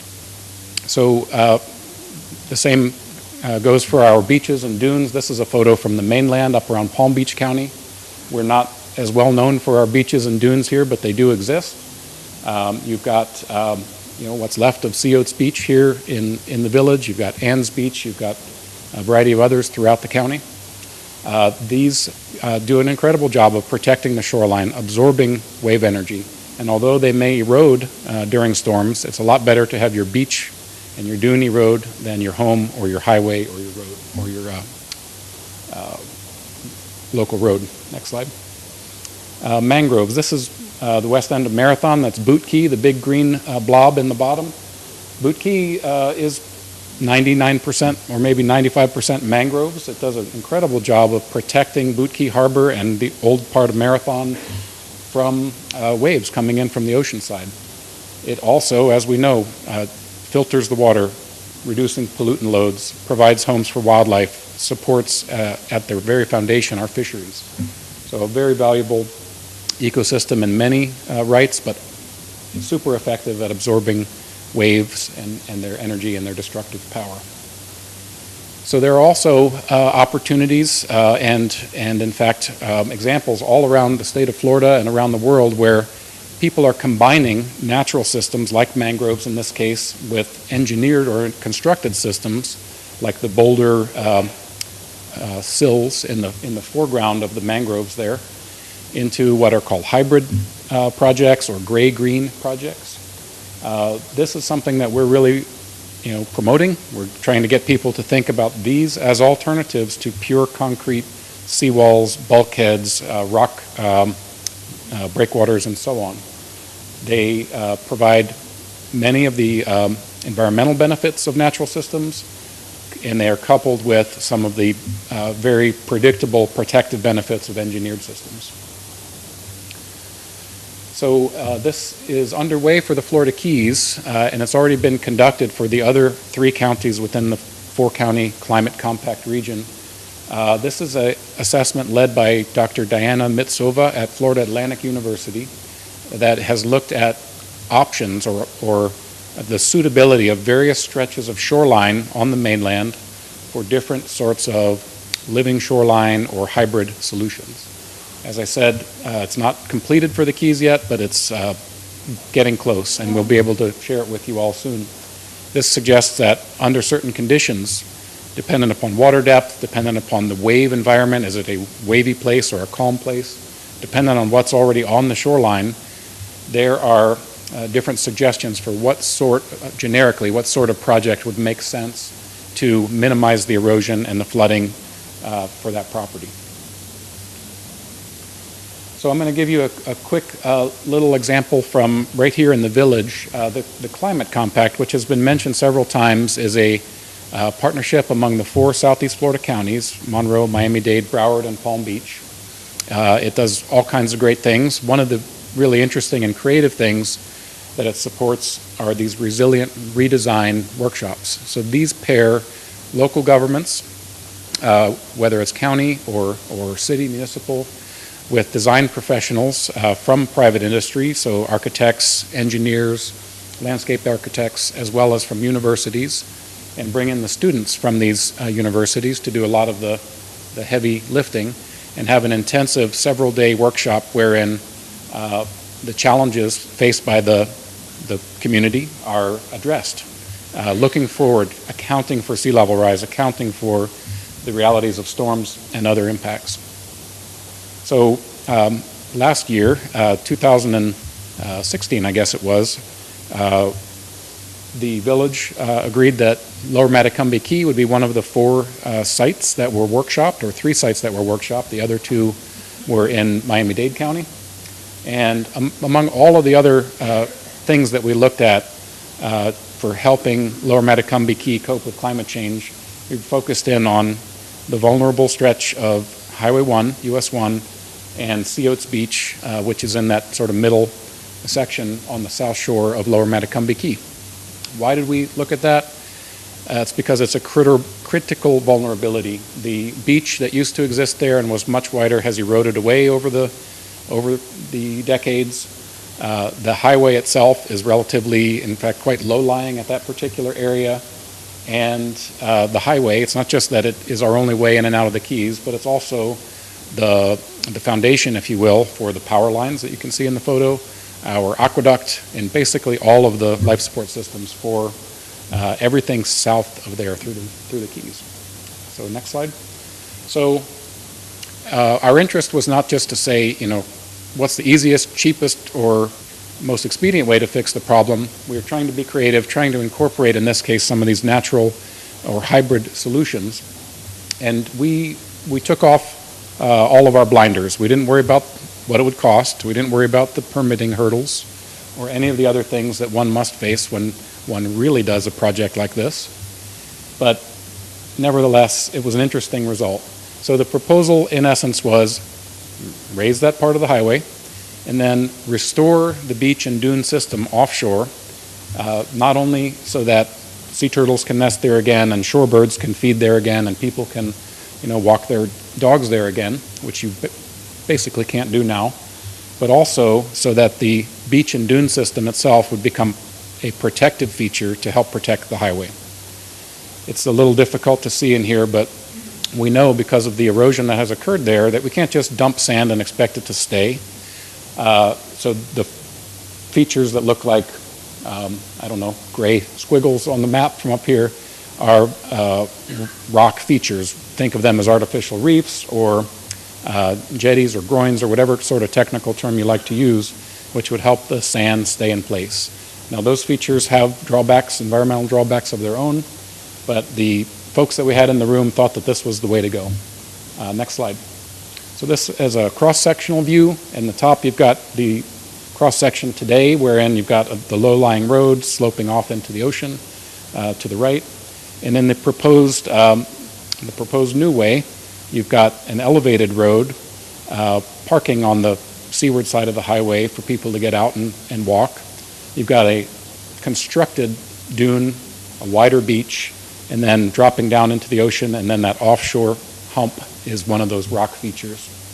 So whether or not it's really practical, this is what you come up with when you bring in the creative people and you bring in the students over a 3-day workshop, or whether or not it's just a starting point and to be torn apart and put back together properly, it is the kind of thing that we think is practical in some places for the Florida Keys, for the village. So I just wanted to expose you to yet another online tool. So coastalresilience.org is the Nature Conservancy's version of what you've seen some examples of today.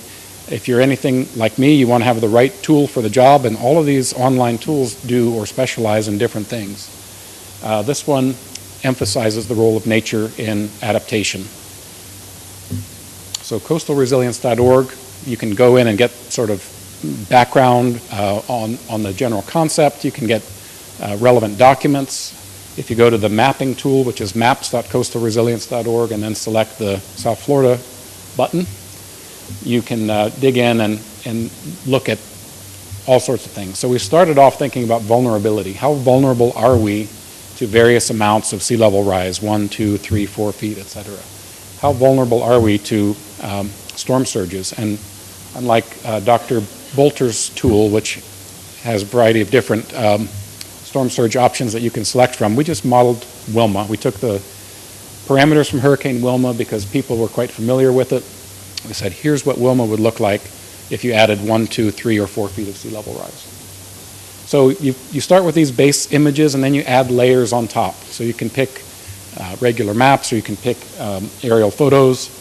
You can pick from a whole menu of features of interest. This one happens to have the green features are public conservation lands. So you've got, this is Key West, by the way, Fort Zachary Taylor State Park to the west, and you've got various other parcels that are protected in public ownership. You've got, you can't see it from up here, the fire stations, the schools. You can pick from various elements that you might be interested in, and then overlay on top of that either 1 or 2 or 3 or 4 or all of those amounts of sea level rise. And the blue colors show from lightest to darkest, the 1 to 4 feet of sea level rise. This one has the Wilma storm surge added to it. And you can see the area of Old Town Key West that didn't flood. There's a reason why the original settlers settled right there. There was high ground, there was fresh water, and there was deep water access for their ships.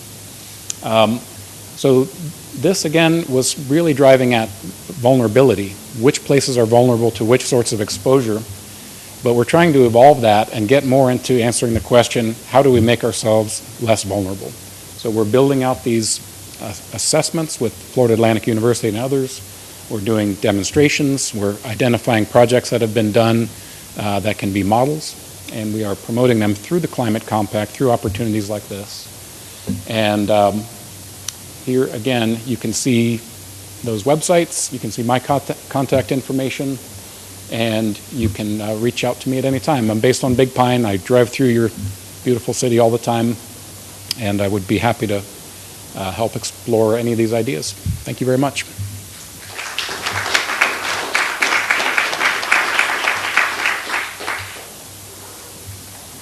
Great, thank you so much, Chris. So there's no bio for this woman, but luckily I've had the pleasure for the past 6 months of getting to know her. So if you will, I'll give you a little background. On the way to help during that earlier shot where we had 15,000 pounds of food and coming into the Keys, we were looking for a place to offload the tractor trailer, and there was no place coordinated. We had 17 other tractor trailers coming in, some were turned away. I found a woman in Key West who had opened a warehouse, and there were about 6 women and 60 to 70 years old. They were sweaty and dirty, running forklifts, and I had 22 pallets of food. And I met this woman. I next met her in a parking lot feeding 1,800 people, and I got to know this woman who later I was made aware of the fact that she was inducted by the governor of Florida into the Florida Women's Hall of Fame. She started Samuel's House with, I think, how much?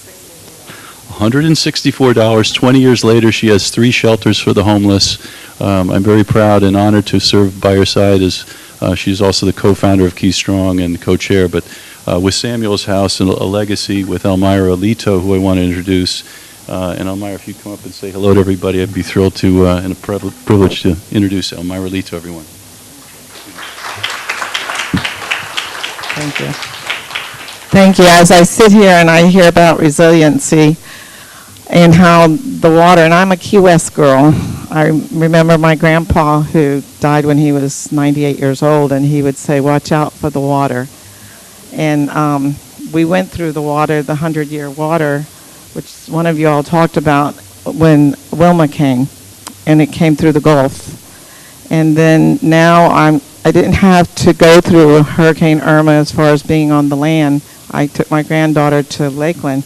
But when I came back, I was in awe of all the hurt and the pain and how the people were resilient. And if I could share anything about what I would want to share is how we as individuals need to become more resilient. Because in order for us to help our neighbors, we have to learn to help them at the lowest part of their lives is when they've lost everything. And I did build Samuel's House with other 12 board of directors back in 1999. I started out with a jail ministry for 7 years at the Monroe County Detention Center. We did start with $164. Sheriff Roth, which Mayor Rice knows very well, and I knew David over the years because he ran the mental health agency for Monroe County. And we've watched many people be very resilient when they felt like nothing else could help them. If there's anything I've learned from the storm is that there have been many calls of people who stood on their tippy toes with water up to their chin and just asking God to let them go quietly because they knew they were going to be drowning. And they were on Big Pine. They've been on Sugarloaf. They've been all throughout the Florida Keys. I did start Key Strong with Pachi. I did meet him because he was looking for someone to take his trailer, and along with the other 17, we were able to have a warehouse for 3 months because of Joe and Winnie Wash down in Big Coppet. And we help service all through the Florida Keys. We sent pallets of food all the way to Key Largo, all the way down to Key West. We brought in over $1 million worth of merchandise, in-kind services, Walmart, you name it. It came as far that I know of from Washington, D.C., and not Washington, D.C., Washington State. And so resiliency has to come from the human spirit also. Each of us have to look at how can we make our neighbor feel comfortable enough to stay, because a lot of people I've heard since September is, well, some people just can't stay. Some people have got to come to an attitude that they're going to have to leave the fabulous Florida Keys. And that kind of breaks my heart, because, number one, when we start sending away our workers, who's going to do the work? We're going to have to. And when you start bringing people, I've watched social services from where it was fabulous to where it has some serious issues right now, to where you can't even get a doctor, a psychiatrist. You have to do it telephonic. A person with mental health issues doesn't want to talk to a TV. They want to sit across from someone and know that person, because body language tells you everything. So we have to start thinking about how are we going to be resilient for the human spirit? How are we going to make the difference in Monroe County to where your everyday person that does picks up your trash, cleans your bathrooms when you go out to dinner, all the things that we take for granted. If you've ever broken your left arm, you don't realize how important that left arm is till you lose it. Every piece of us is important for the body to move forward. Just like we need to become more resilient on how we're going to help our neighbor. I've also had the privilege since September of also being one of the founding members of the Monroe County Long-Term Recovery Group. I'm no longer the president, and I'm glad, because it's a really big task. And I wanted to give my energies to Samuel's House, which is a homeless shelter for women with children, Mary Spotswood's Women's Center. I also wanted to give it to Casa Meredith, which is 2-bedroom apartments, permanent housing. Kathy's Hope, which is 16 bedrooms, which has their own private bath. And these are your everyday common people who have no home. I also wanted to give my energy back to Key Strong. And I believe that Key Strong is heading to where we're going to meet that next hurricane, that next catastrophe, with some positive actions to where we make a difference. And then most of all, I want to be the person to be resilient, to help that next person say, I can make it, and know I'm not forgotten. So that's so important. If there's anything I can get up here and say to you is start thinking how you can be that resilient mangrove. Because when I've learned about mangroves just since September, of how a mangrove really saves us from getting a good slam of the water, I used to tell people, get rid of them mangoes. They don't mean nothing. And boy, did I get educated. And I think that's, if anything, it's great to see each of you taking your afternoons here, because we have to get educated. We have to educate the public. Everybody needs to come together to work this and do it together. I had a very dear friend. Her name is Sandy Higgs. I don't know how many of you all might know her. But she taught me many, many, many years ago, how do you eat an elephant? One bite at a time. We have to take everything one bite at a time and look at it and say, how can we do the very best for Monroe County? We have wonderful leadership. We need to look to them. We also need to look to each other for strength and endurance. And one of the amazing stories is how everyone has come together the day after the storm, those who stayed, and how they started helping each other. And then we're getting so many important, talented people who are traveling at their own dollars to come to help Monroe County. On May the 11th, we have 350 tourist volunteers coming to help with Big Pine Key and the other key that's right near it.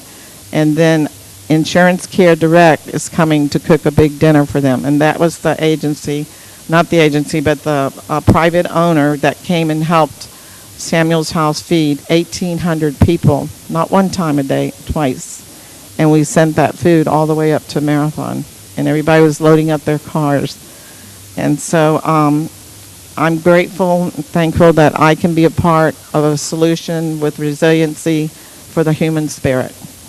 And I thank you for allowing me this opportunity to be up here and share that with you.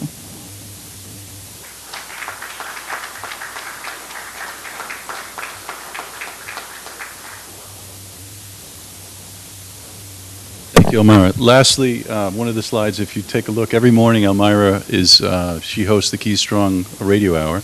It's actually PSAs that play all day. Any of you who are doing work to help the community, she welcomes you to join her on the radio. It's a broadcast from Havana, Cuba, all the way to the Bahamas, I think, or something, where you have this footprint of all these stations. And we want to thank Jonathan Smith, who was kind enough from day one to offer all the airtime. So any of you doing work that needs to get out there and make the public aware of, just contact Elmira through keystrong.org, and that's something we'd be happy to support. So getting back into the chance now for you to speak to some of these terrific people. And Karen, if you're still, is Karen around here still? Is she outside? Can you bring her back in? Because we can get her up. We're going to give you guys a chance to ask questions directly and make it open for kind of open conversation with the public. So what I was asked to read, which essentially is the goal of the workshop and panel, is to identify resources available and necessary to increase Islamorada's resilience. Go, Karen. All right. Great.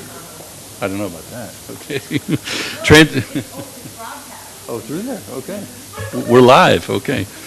To translate the storm surge modeling results into policy or improvements to existing policy. And then if you look at the bottom of your agenda, the combinations of the strengths, attributes, and resources available to an individual, community, society, or organization that can be used to prepare for and undertake actions to reduce adverse impacts, moderate harm, or exploit beneficial opportunities. So this is open if you have questions and want to comment. I think, Alyssa, you wanted to start with one question, then maybe one or two we can open it up for everybody to come up and ask questions. So the first thing, at least from the perspective of the South Florida Regional Planning Council, that Alyssa wanted you guys to try to address for everybody collectively. So what are the resources available to Islamorada to be resilient, in all of your opinions? You want to start, Karen, on your side?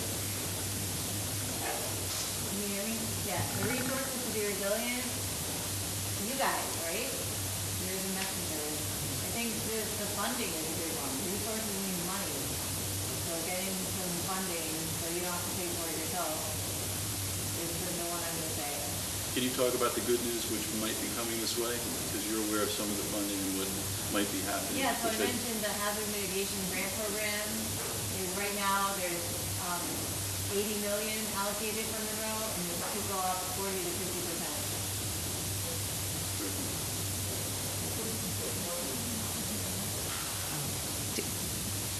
50%. Did everyone hear? So, from a health perspective, some of the resources that I would consider at the fingertips of the planners and the people of Islamorada would be our Climate Change Advisory Committee, BRACE, for example, Building Resilience Against Climate Effects. There's knowledge, there's information, there's...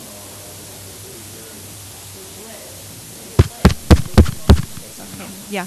So, within BRACE, I'm in my bio. Pachi mentioned that I'm being considered for some evaluative funding. There's funding that's coming from the BRACE program. There are opportunities like that present themselves so that we as a community are able to connect with these resources. And so keeping an eye out to what's happening regionally and statewide, I think, is important. The Compact, of course, is another great resource, as is the Planning Council and Florida Institute for Health Innovation. I just want to add one more. And I'm really inspired by the students of Douglas High School. I think they're amazing. I actually live down the road from there, and they're champions, and they're bringing about change. And I love it. And I feel like having a champion in the community, like these Douglas kids, like, I'm going to go start speaking in high schools. I want these kids, they're next mission should be climate change. So that is a resource, is a champion. Well, you probably know what I'm going to say, right? I think the village already recognizes through its codes and deeds and actions the value of these natural resources. I would say we need to be thinking not only about protecting them, and they're quite well protected already, but looking for opportunities for restoration and looking for opportunities for these sorts of hybrid gray-green projects where they make sense, so that not only we can address Islamorada's immediate needs, but also serve as a model for the rest of this state and the rest of this country and the rest of the world, where sea level rise is affecting the coast everywhere we go. People are looking for solutions, and Islamorada has a chance to lead. I would just encourage everyone to be aware that if you see a grant out there, that don't just assume that your government or the people in certain offices are working on getting those grants, but make the call and find out if they are aware of the grant.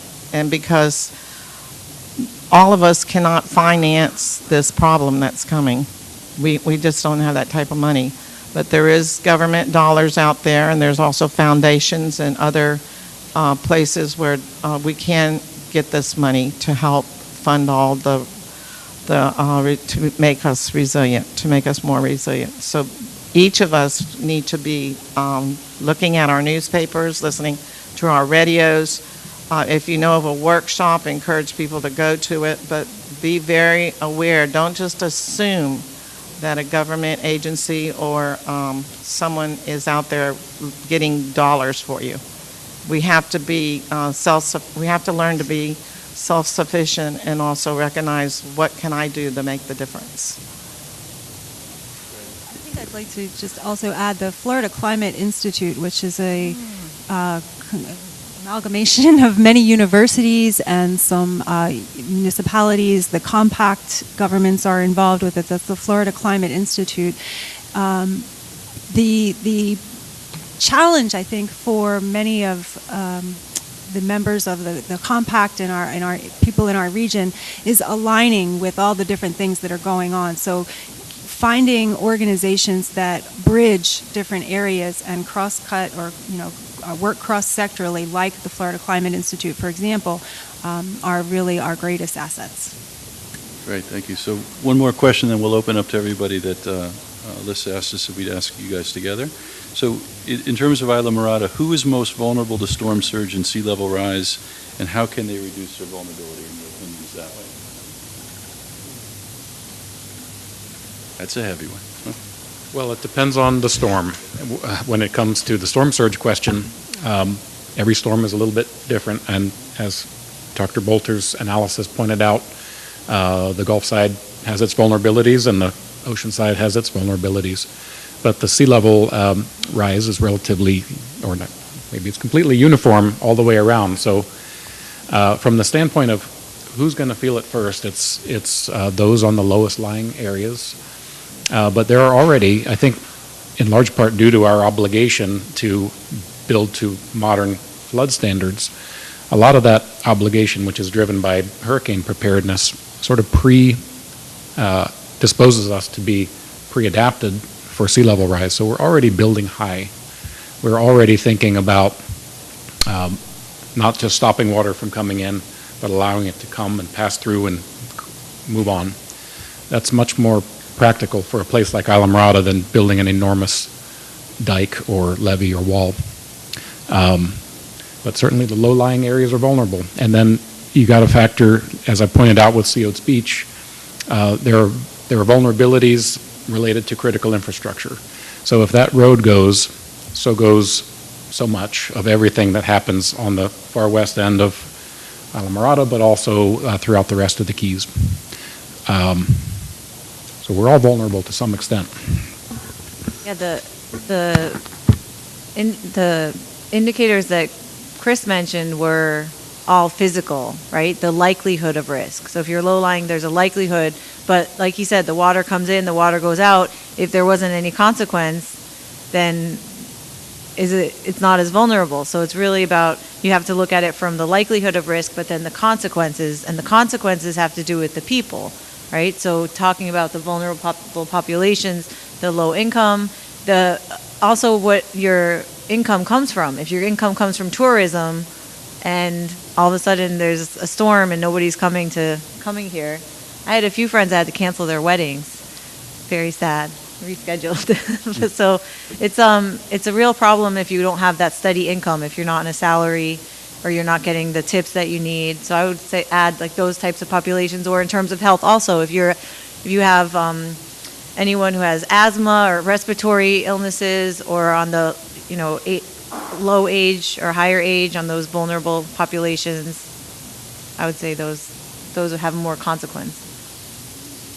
And just to further what Dr. Bolter has suggested, as the slide I showed with the ranking of the micro communities would indicate, and as Karen has just noted, it's about the people.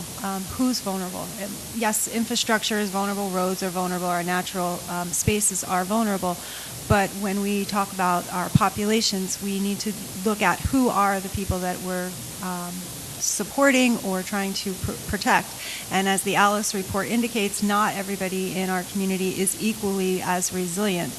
Those with lower incomes, those with greater health concerns, those who are not of working age because they're either older or younger than the working population, are more vulnerable. And so, again, East Islamorada, because it has a population with greater, I'm not extremely familiar with Islamorada's population, but I would gather from the information that I looked at that West Islamorada has maybe a lot of second homeowners, and perhaps a strong working age population, or maybe a greater baby boomer age population, whereas perhaps in East Islamorada you have working class individuals with families, so you have more young children or people under the age of 18, and that would create a greater social vulnerability. Medical risk is a great problem all throughout our county. As Elmira has indicated, social services are not as strong as they could be here. We have shortages of providers.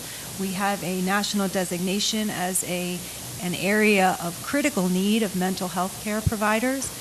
We are very limited in our access to primary care, and that's not really improving in recent time. And so all of those factors, I would just like to reiterate that those factors all layer on top of things like sea level rise, like exposure to UV radiation. As we've lost much of our treetop canopy, we can look to perhaps creating shade structures as an adaptation to that. So again, vulnerability is based on who is going to be impacted.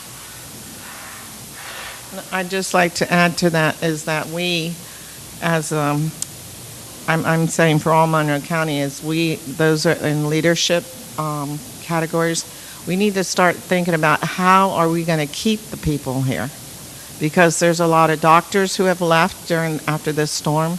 I understand quite a few teachers have left or they're leaving as of June when school gets out, and other important professions that need for us all to be comfortable. I'm talking about if we need an EMT, how quickly they're going to be able to come if we don't have the resources here. So we have to start thinking about how are we going to keep individuals here and make it more attractive, not to where if something happens, they're going to say, well, I don't have any hope here, I've got to leave. So that's something that we are dealing with right now as people who are from Monroe County.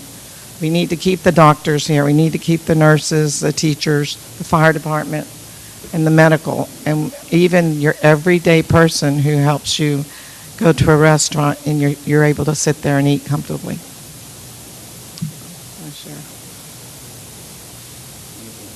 So we're actually televising this, so people at home, if any of you have questions, it would be wonderful if you don't mind coming up, maybe making a line here so the people at home can hear you through the microphone as you ask your question. So if anyone would like to ask a question and share some thoughts, please come on up and just come to the podium and make sure that everyone can hear you that's watching. Anybody like to come on up, sir? Yeah.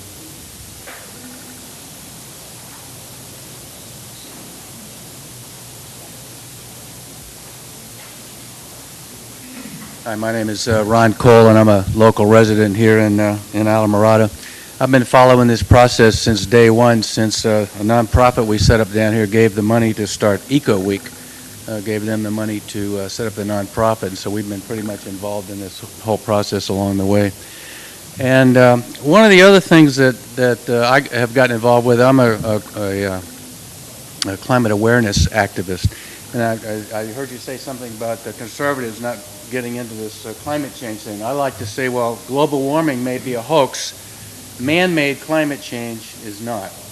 And for obvious reasons, it's a very politically incorrect topic. They haven't mentioned it, but everybody in here in elected office knows that climate engineering is something that we have to start talking about. And I'm just hoping that I've got a couple of brochures here if anybody's interested after the meeting. I'll give you a place to do some homework. I'm a member of the Upper Keys Republican Club, and we have some very distraught, prominent members of that club that are getting very concerned about the unintended consequences of climate engineering. Whatever side you come down on it, whether you're for it or whether you're against it, it's a topic that we've got to start talking about because it impacts everything that they talked about here today. It impacts the idea that we want to, they've got this big push to get solar in the Keys now. Well, we're looking at a technology with all the pollutants in the atmosphere, in addition to the ones that are being put up there for the climate engineering projects. There's 20% less sun coming through now to activate solar panels. So we may be getting ourselves into a long-term public works project that's already obsolete. So there's a whole lot of reasons we need to be talking about this, and I just hope that Wait, is there a this question? group of people will do that. Yes, when are you going to start talking about climate engineering? That's my question. Never. So, thank you, Ron. Anyway, So- you don't have to answer the question. You'll get where I'm going with this. We need to start talking about this. Well, let me just clarify. I think Ron is talking about the climate engineering that's already happening as opposed to proposed climate engineering as a response to the climate change. So, I didn't mean to say it like never. Like this is not my area of expertise. Everyone has their thing they stick to. So let me say something, and I've been passionate about habitat all my life. I spent half my life underwater and 40 years on conservation. I very much appreciate what you're saying. From my perspective, and thank you for coming up and sharing your view, in order to make this change, we all need to talk with each other instead of at each other, and all of these perspectives are critically important to this discussion. So what I've seen, and I've been privileged to have a unique perspective with elected officials and scientists and asset holders, this is very confusing, it's very complicated, and it really requires what I think we all pride ourselves being American about. It's innovation and working together. When we have problems, remember Kennedy years ago said, I'm going to put a man on the moon? People thought he was crazy. We're capable of amazing things. So the one thing that I try to do, and what you mentioned with kids, is what we have in terms of the hope. I used to point at the old guys. I'm 54 now. Okay, I used to want to be Cousteau when I was a kid. I had the privilege of working with Cousteau Society as an ambassador for kids. I'm one of the old guys now. So the real hope is if we can work together and have a meaningful dialogue with each other instead of at each other. And I appreciate the bravery of people to come up and talk because it needs to be discussed. So that the disconnect between the political ramifications of even words that we use, whether it's climate change or sea level rise, we need to have these discussions openly and respectfully. And so thank you for saying that. And I know from Karen's perspective and a lot of the scientists that I talk to, everybody is just doing their best to help. And it's critically important that you guys are engaged because the real reality is the citizens and the residents are the ones that are going to move this needle. And I commend it. This has been a long time for each of you to take some time out of your day to spend some time listening to different perspectives. So the opportunity, if you have questions, this is a unique time that we'd love to hear from you, to hear, even if it's not a question, your perspective as a resident, because this is your home. And so the idea being an integral part of the discussion, you have elected officials here who want to hear it and people who have dedicated their lives to trying to help in a complicated soup of questions. And is there anybody else that would like to come to the podium? Yes, please, ma'am. Come on up. Thanks. Hi, I'm Deb Gillis. I'm from Islamorada. I sit on Village Council and I run business, and I've been here for about 25 years. And Chris, I was involved a little bit with you getting that CO'd speech, and I kind of have a question for you. It's probably not the right forum, but I want people to understand that you put that a project together, and you got those kids to come up with some creative ideas, and now we have something moving forward, and I wondered if you could elaborate on whether or not the powers to be that's putting that forward, and that's not necessarily we have been the catalyst to try to get it done, used any or all of your ideas of our upcoming project. For better or worse, I don't know what you guys have going forward. So can you describe that? A restoration of CO's beach. That's what I was hoping maybe you would know better of that. I'm really that's okay. We have pleased to hear a restoration that's in the works, but I don't know how extensive it matched up with what you were doing. So we need to get together and Absolutely. make I'd love sure. to learn more. If you're restoring CO's speech, it's definitely in the vein of that concept that we put together. Okay, and then I had one comment or question for Vicki. You're Vicki, right? Yes. I got the right girl. Sorry. When you talk about East Islamorada, and does your figures take into account that we have a senior care center there? In East Islamorada. Yes. So the micro-community concept was created by the Florida Department of Health, their environmental and community health. When you division. talk about the high rate of death, right, is so what I'm referring to. yeah, so the death rate that I mentioned is an age-adjusted death rate. So what that means is that the death rate, which is the number of deaths per 1,000 people in the population, is adjusted to meet the ages are adjusted to make it more of a standard population. So yes, that would be considered the having a senior care facility there would definitely be considered because So we have both the senior care and the hospital Mhm. inside that section. So it truly, with those two facilities being in East Islamorada, again, would add to the vulnerability of that population because you've just mentioned a greater health burden is there. You have a hospital. The people in the hospital are not your healthiest members of the population, typically. And then you have a senior care facility. So now you have a high percentage of persons over the age of 65 who are not living independently. And so that would raise the vulnerability of that particular community or sub-community, micro-community, if you will. And so the process that the health department went through to conduct or divide out those communities, I'm not familiar with, but the processes that were used to set up the rankings I am familiar with, and yes, age was an adjustment that was made to that death rate so that it creates a standardized comparison for all the areas relevant to the age of the population there.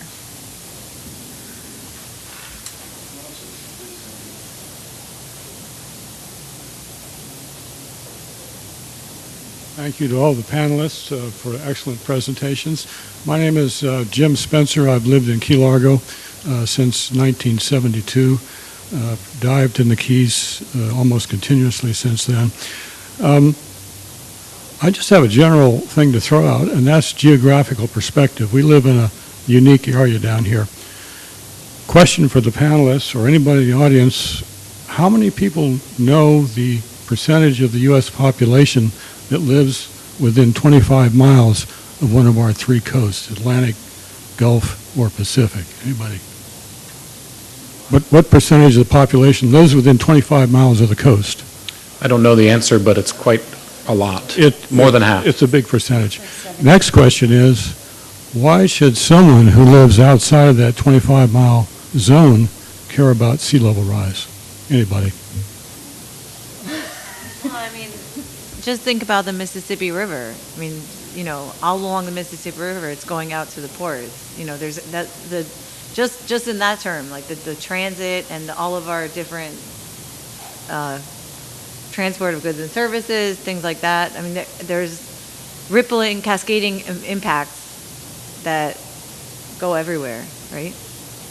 And also, as much of Dr. Bolter's work has indicated, there's groundwater inundation. So with rising seas, although West Broward and even West Miami-Dade are not necessarily within 25 miles of the coast, their water table is higher. And so when it rains or when there's a storm event, that surge can still come up, and that can impact sewage infrastructure. That definitely impacts the agriculture in our state. And so although you definitely do not need to be a coastal resident to be concerned about sea level rise. Okay. Oh, wait, I have a perfect one, too. There's billions and billions of dollars in disaster relief from FEMA. Who's paying for it? Not just the coastal people. Exactly right. It's those people in the middle, and they're mad. Third and last question. How do we define or look at geographical perspective in terms of what we've just spoken about to political perspective? Well, I'm going to answer the second question before I move on to that. I just want to add a couple more perspectives. One is there are a million different reasons to care for somebody in Ohio or you name it to care about the Florida Keys in particular. And one of the benefits that we have of being such a popular tourism destination is that a lot of people know and love us and care.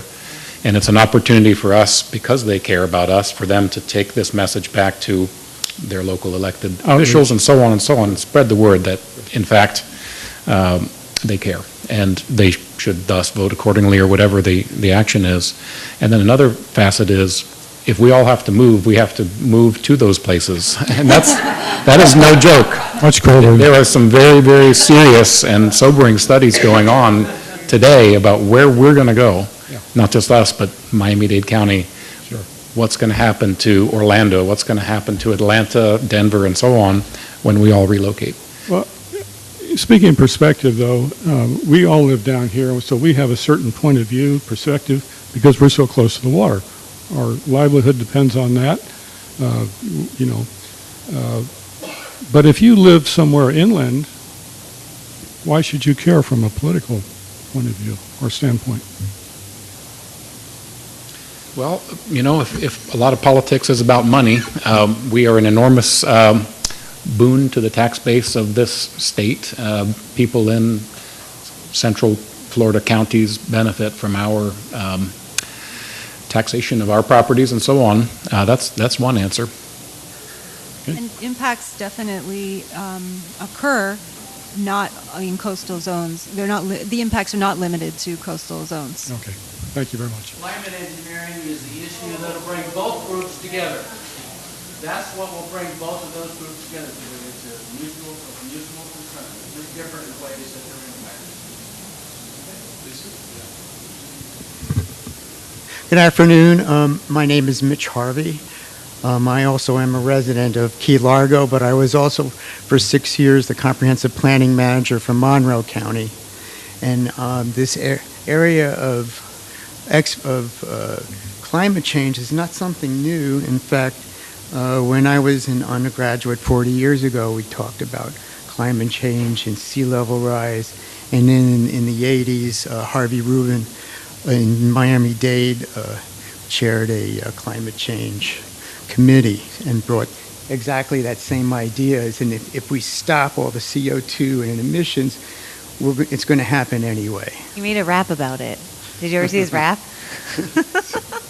Okay, my question and concern, and it's probably can be directed to you, Dr. Walter, is the county is considering because working with DOT in raising crown height of the main road in the US 1, and the majority of the housing in this county are pre-firm, and they are basically pre-firm meaning that they're not raised, they're at grade.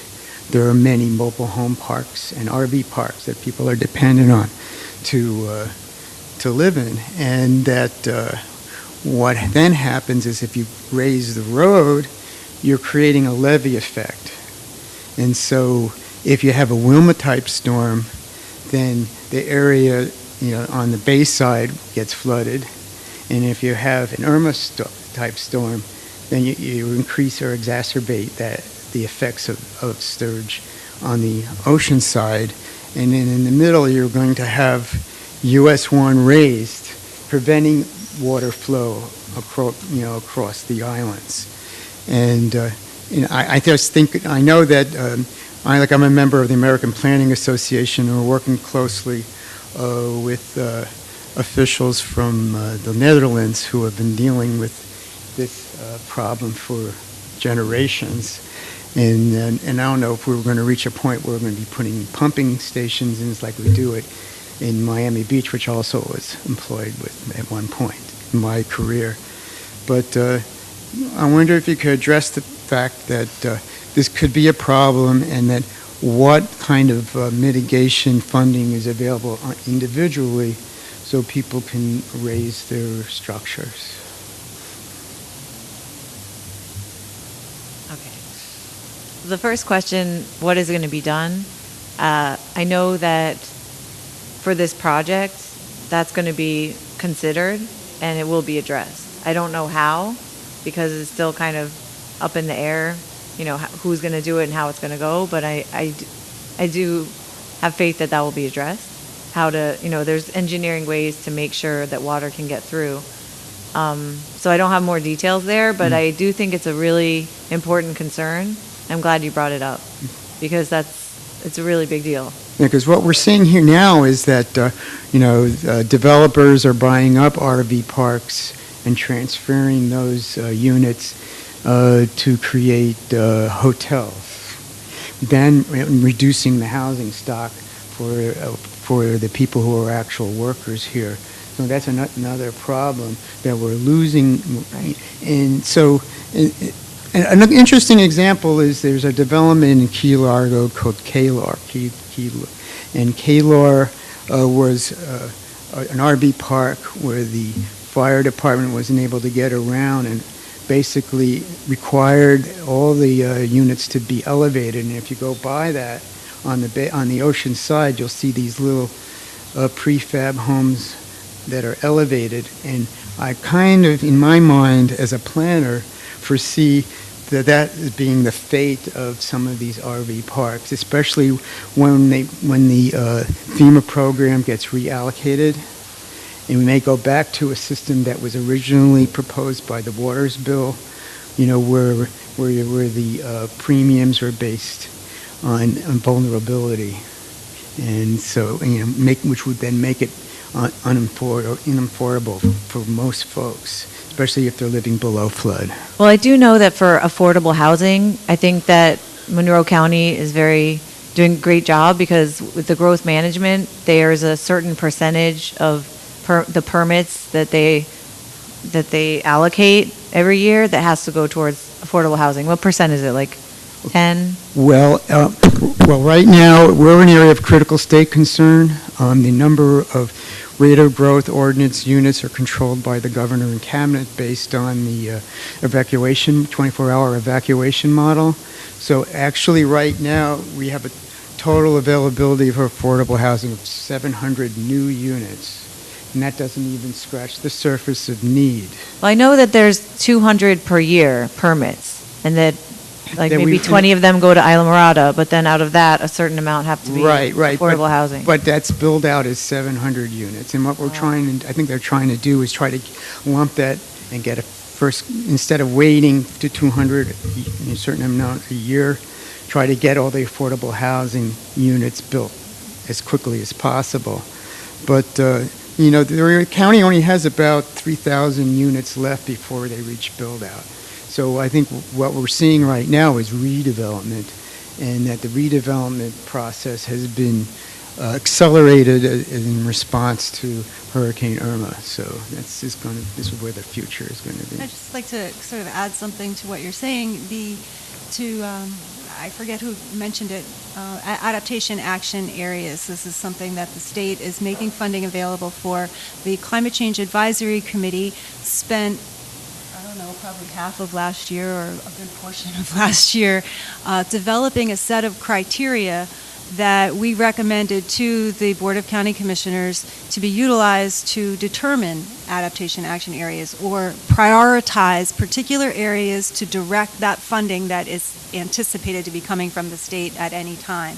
So I think that by looking at these areas and we have opportunity there. That adaptation action area planning allows for that, and by utilizing criteria that really targets the dollars, that's going to be our greatest resource. Right, because the US 1 was built on the highest part of the archipelago, and then it's basically lined with commercial properties, and then as you go beyond the commercial properties, it gradually goes into lower lying areas, and that's where the residences are, and many of those residences were built in the 50s and 60s and haven't been upgraded to current standards. So even if we change the building codes to harden some of these homes, or there is no incentive to do that unless there's a disaster, and then the 50% rule applies, where 50% of or more of your home is destroyed, you have to rebuild using the current code. Right, and the current Florida building code actually establishes 80% of a LEED standard of sustainability. So just by using our current Florida building code, you've improved your resilience. Right. Okay, thank you very much. Yeah, I just want to add that there is funding from FEMA for homeowners to elevate, to retrofit their homes. So if you Google it, you'll find it. We also have the counties considering the PACE program, which it makes funding available on a lien against the property to homeowners for the very purpose of raising a home or other mitigative processes. Right, so I think we're at our cutoff time, but on behalf of the South Florida, and especially all the work that was done by Alyssa at the South Florida Regional Planning Council and our wonderful speakers, thank you guys all for coming. If you'd like to speak to them here a little later, thank you so much.